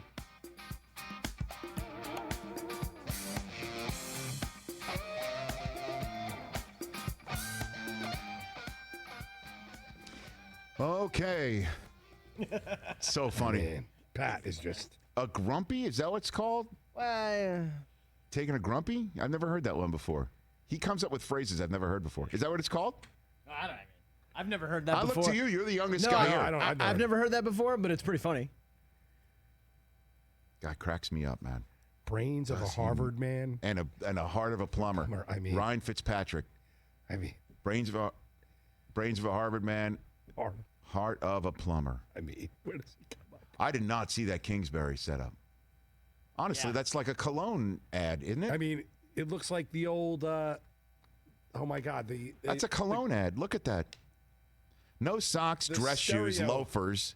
Of course, he's got the. By the way, he's got the high rate water. No, there's no markdown water there. 3 cell phones on the table. Well, he's not. Yeah, I know. He's a millennial. There's no landlines there. Those are his phones. Look, all he needs. Yeah, he's got a laptop, 2 beautiful monitors. I'm sure the nuts that are in that thing are high in protein, right? Also, people were pointing out it's 100 degrees in Arizona. Why has he got a fire going outside? Fire in the back, just for Where's the fire? Is the fire going? There's a pit. See the pit right There's a behind fire pit outside. Yeah. Ah, come on. Look at the cabana. I mean, that's By the awesome. way, hold on a second. Does Texas Tech pay that well? Because he's only a year into being a coach, right? In the NFL. I mean, that's beautiful. I take the boat, though. Give me Jerry's boat. And there's Bill. Bill. I mean, you see, Bill. Was he in Nantucket? Is that where he was? Yes. Oh, Yeah, beautiful. they said, yeah. I mean, but that's how I'd picture Bill. People were doing. saying he's playing chess on his coffee table there. all right, very good. I like it. The vitamins in the back I got like it. checkmated. You know, Nantucket's it's a different spot for what furniture, houses. But it's Beautiful springtime. place. It's still kind of chilly there right now. It's cold, right? It's still cold. There you go. Andy, I mean, come on. So now we're just getting different looks of this. I feel like now if we wanted to buy Andy Reid's basement, we got different photographs that we have now. Bruce Arians was nice too. I didn't see that one. He was just kind of chilling in his living room, kind of kitchen area. How great. much It's been fun pretty has it been to cool. be? It's been pretty cool. Right? It's been so. Okay, we're back in a second with your calls. 844-204-RICH.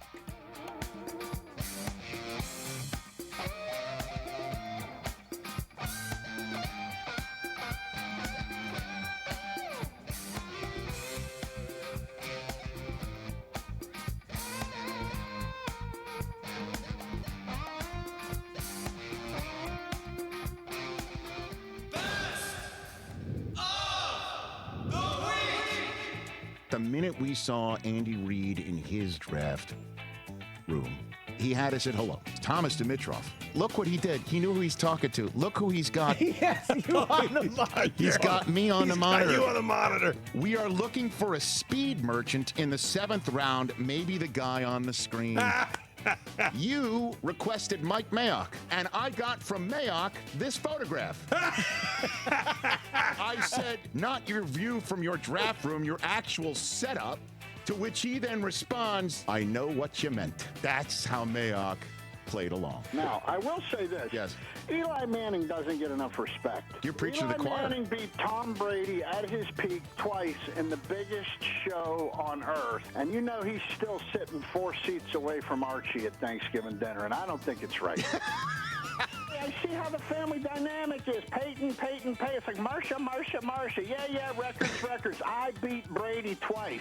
You threw wobbling ducks on Denver to win a Super Bowl, and you should be thanking your defense. Wow. Did you ever come close to coming back? I was in Greece, as a matter of fact. I'm in Santorini. I get a call from my agent saying the Giants want me to come back. Oti Ura got hurt. And for about 30 minutes, I was ready. And then I looked outside and I said, man, Greece or New Jersey?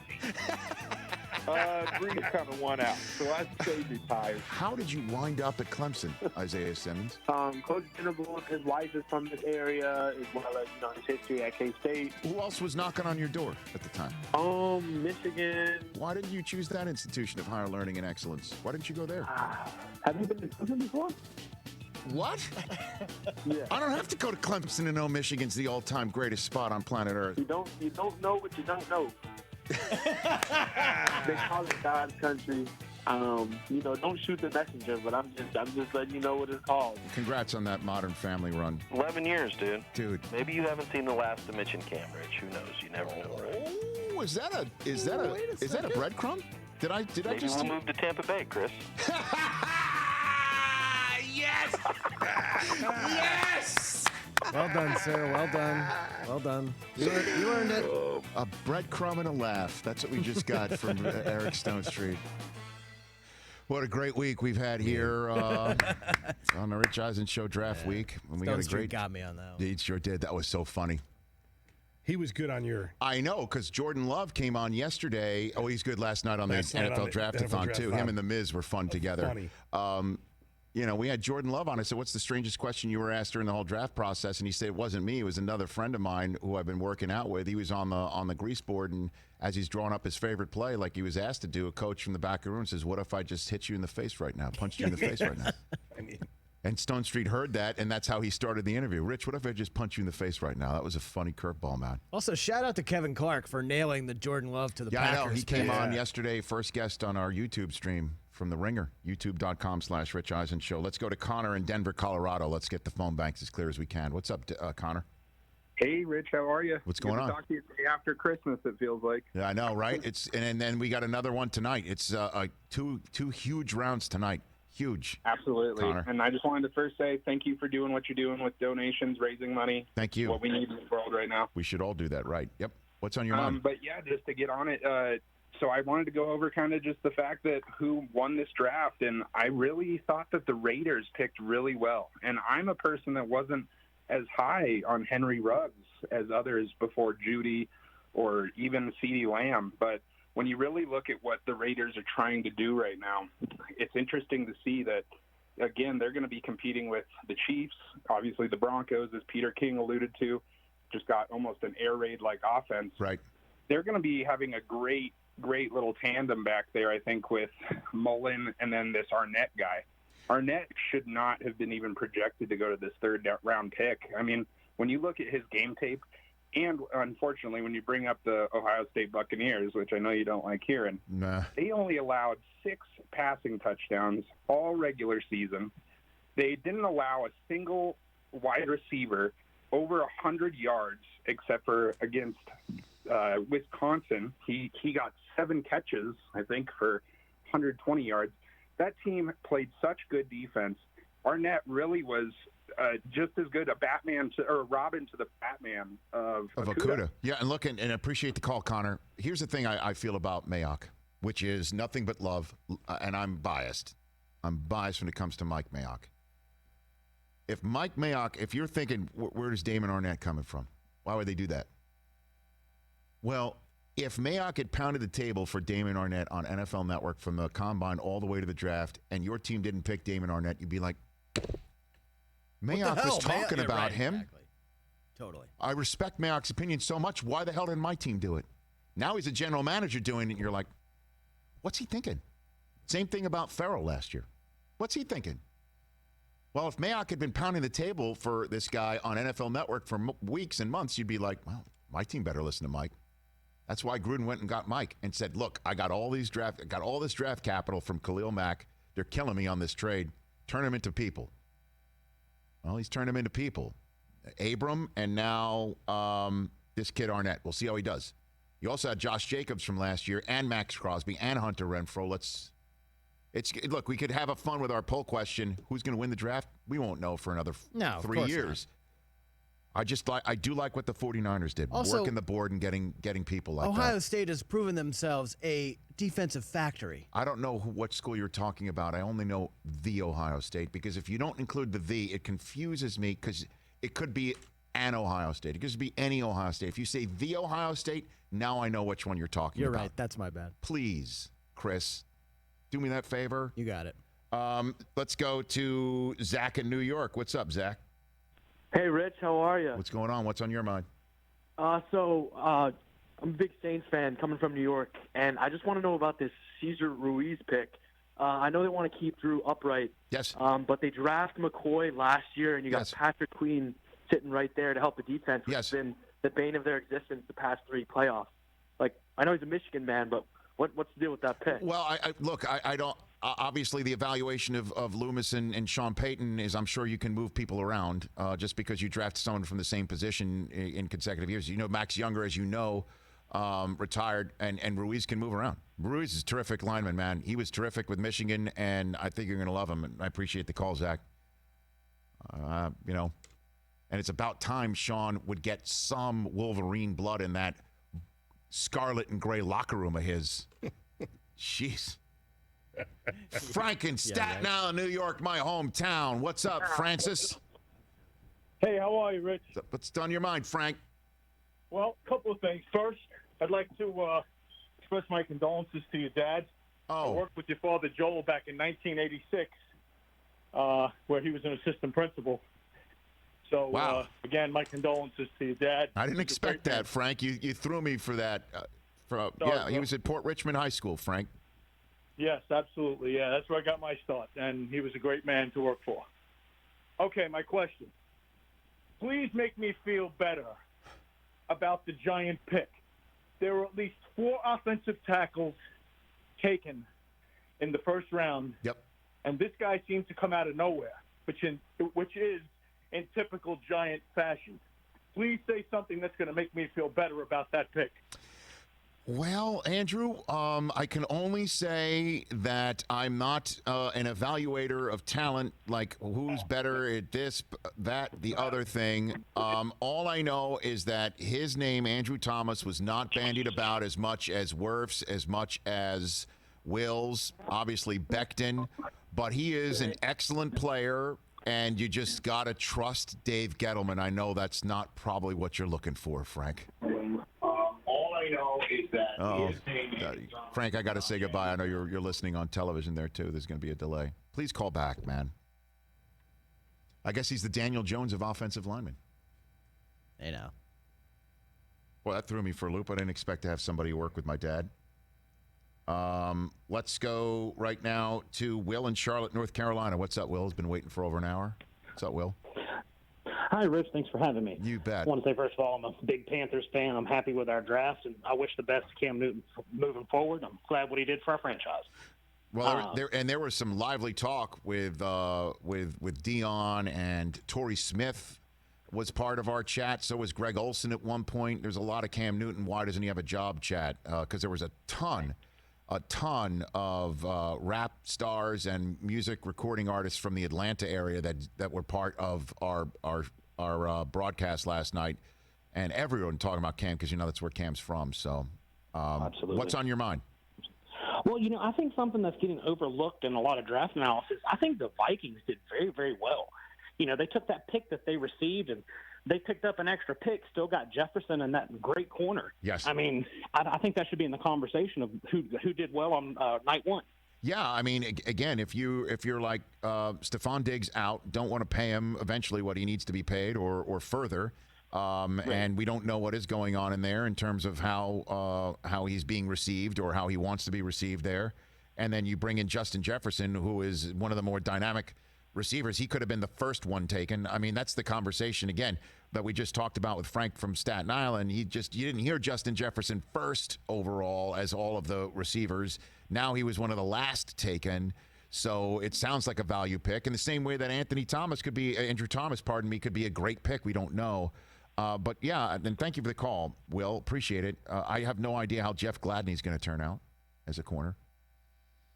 But, we'll see. What you got something over there, Chris? Yeah, Ian Rappaport and others saying now the Texans have agreed to a massive extension for Laramie Tunsil. Yeah, it's coming. 3 years, $66 million, $50 million guaranteed. Okay.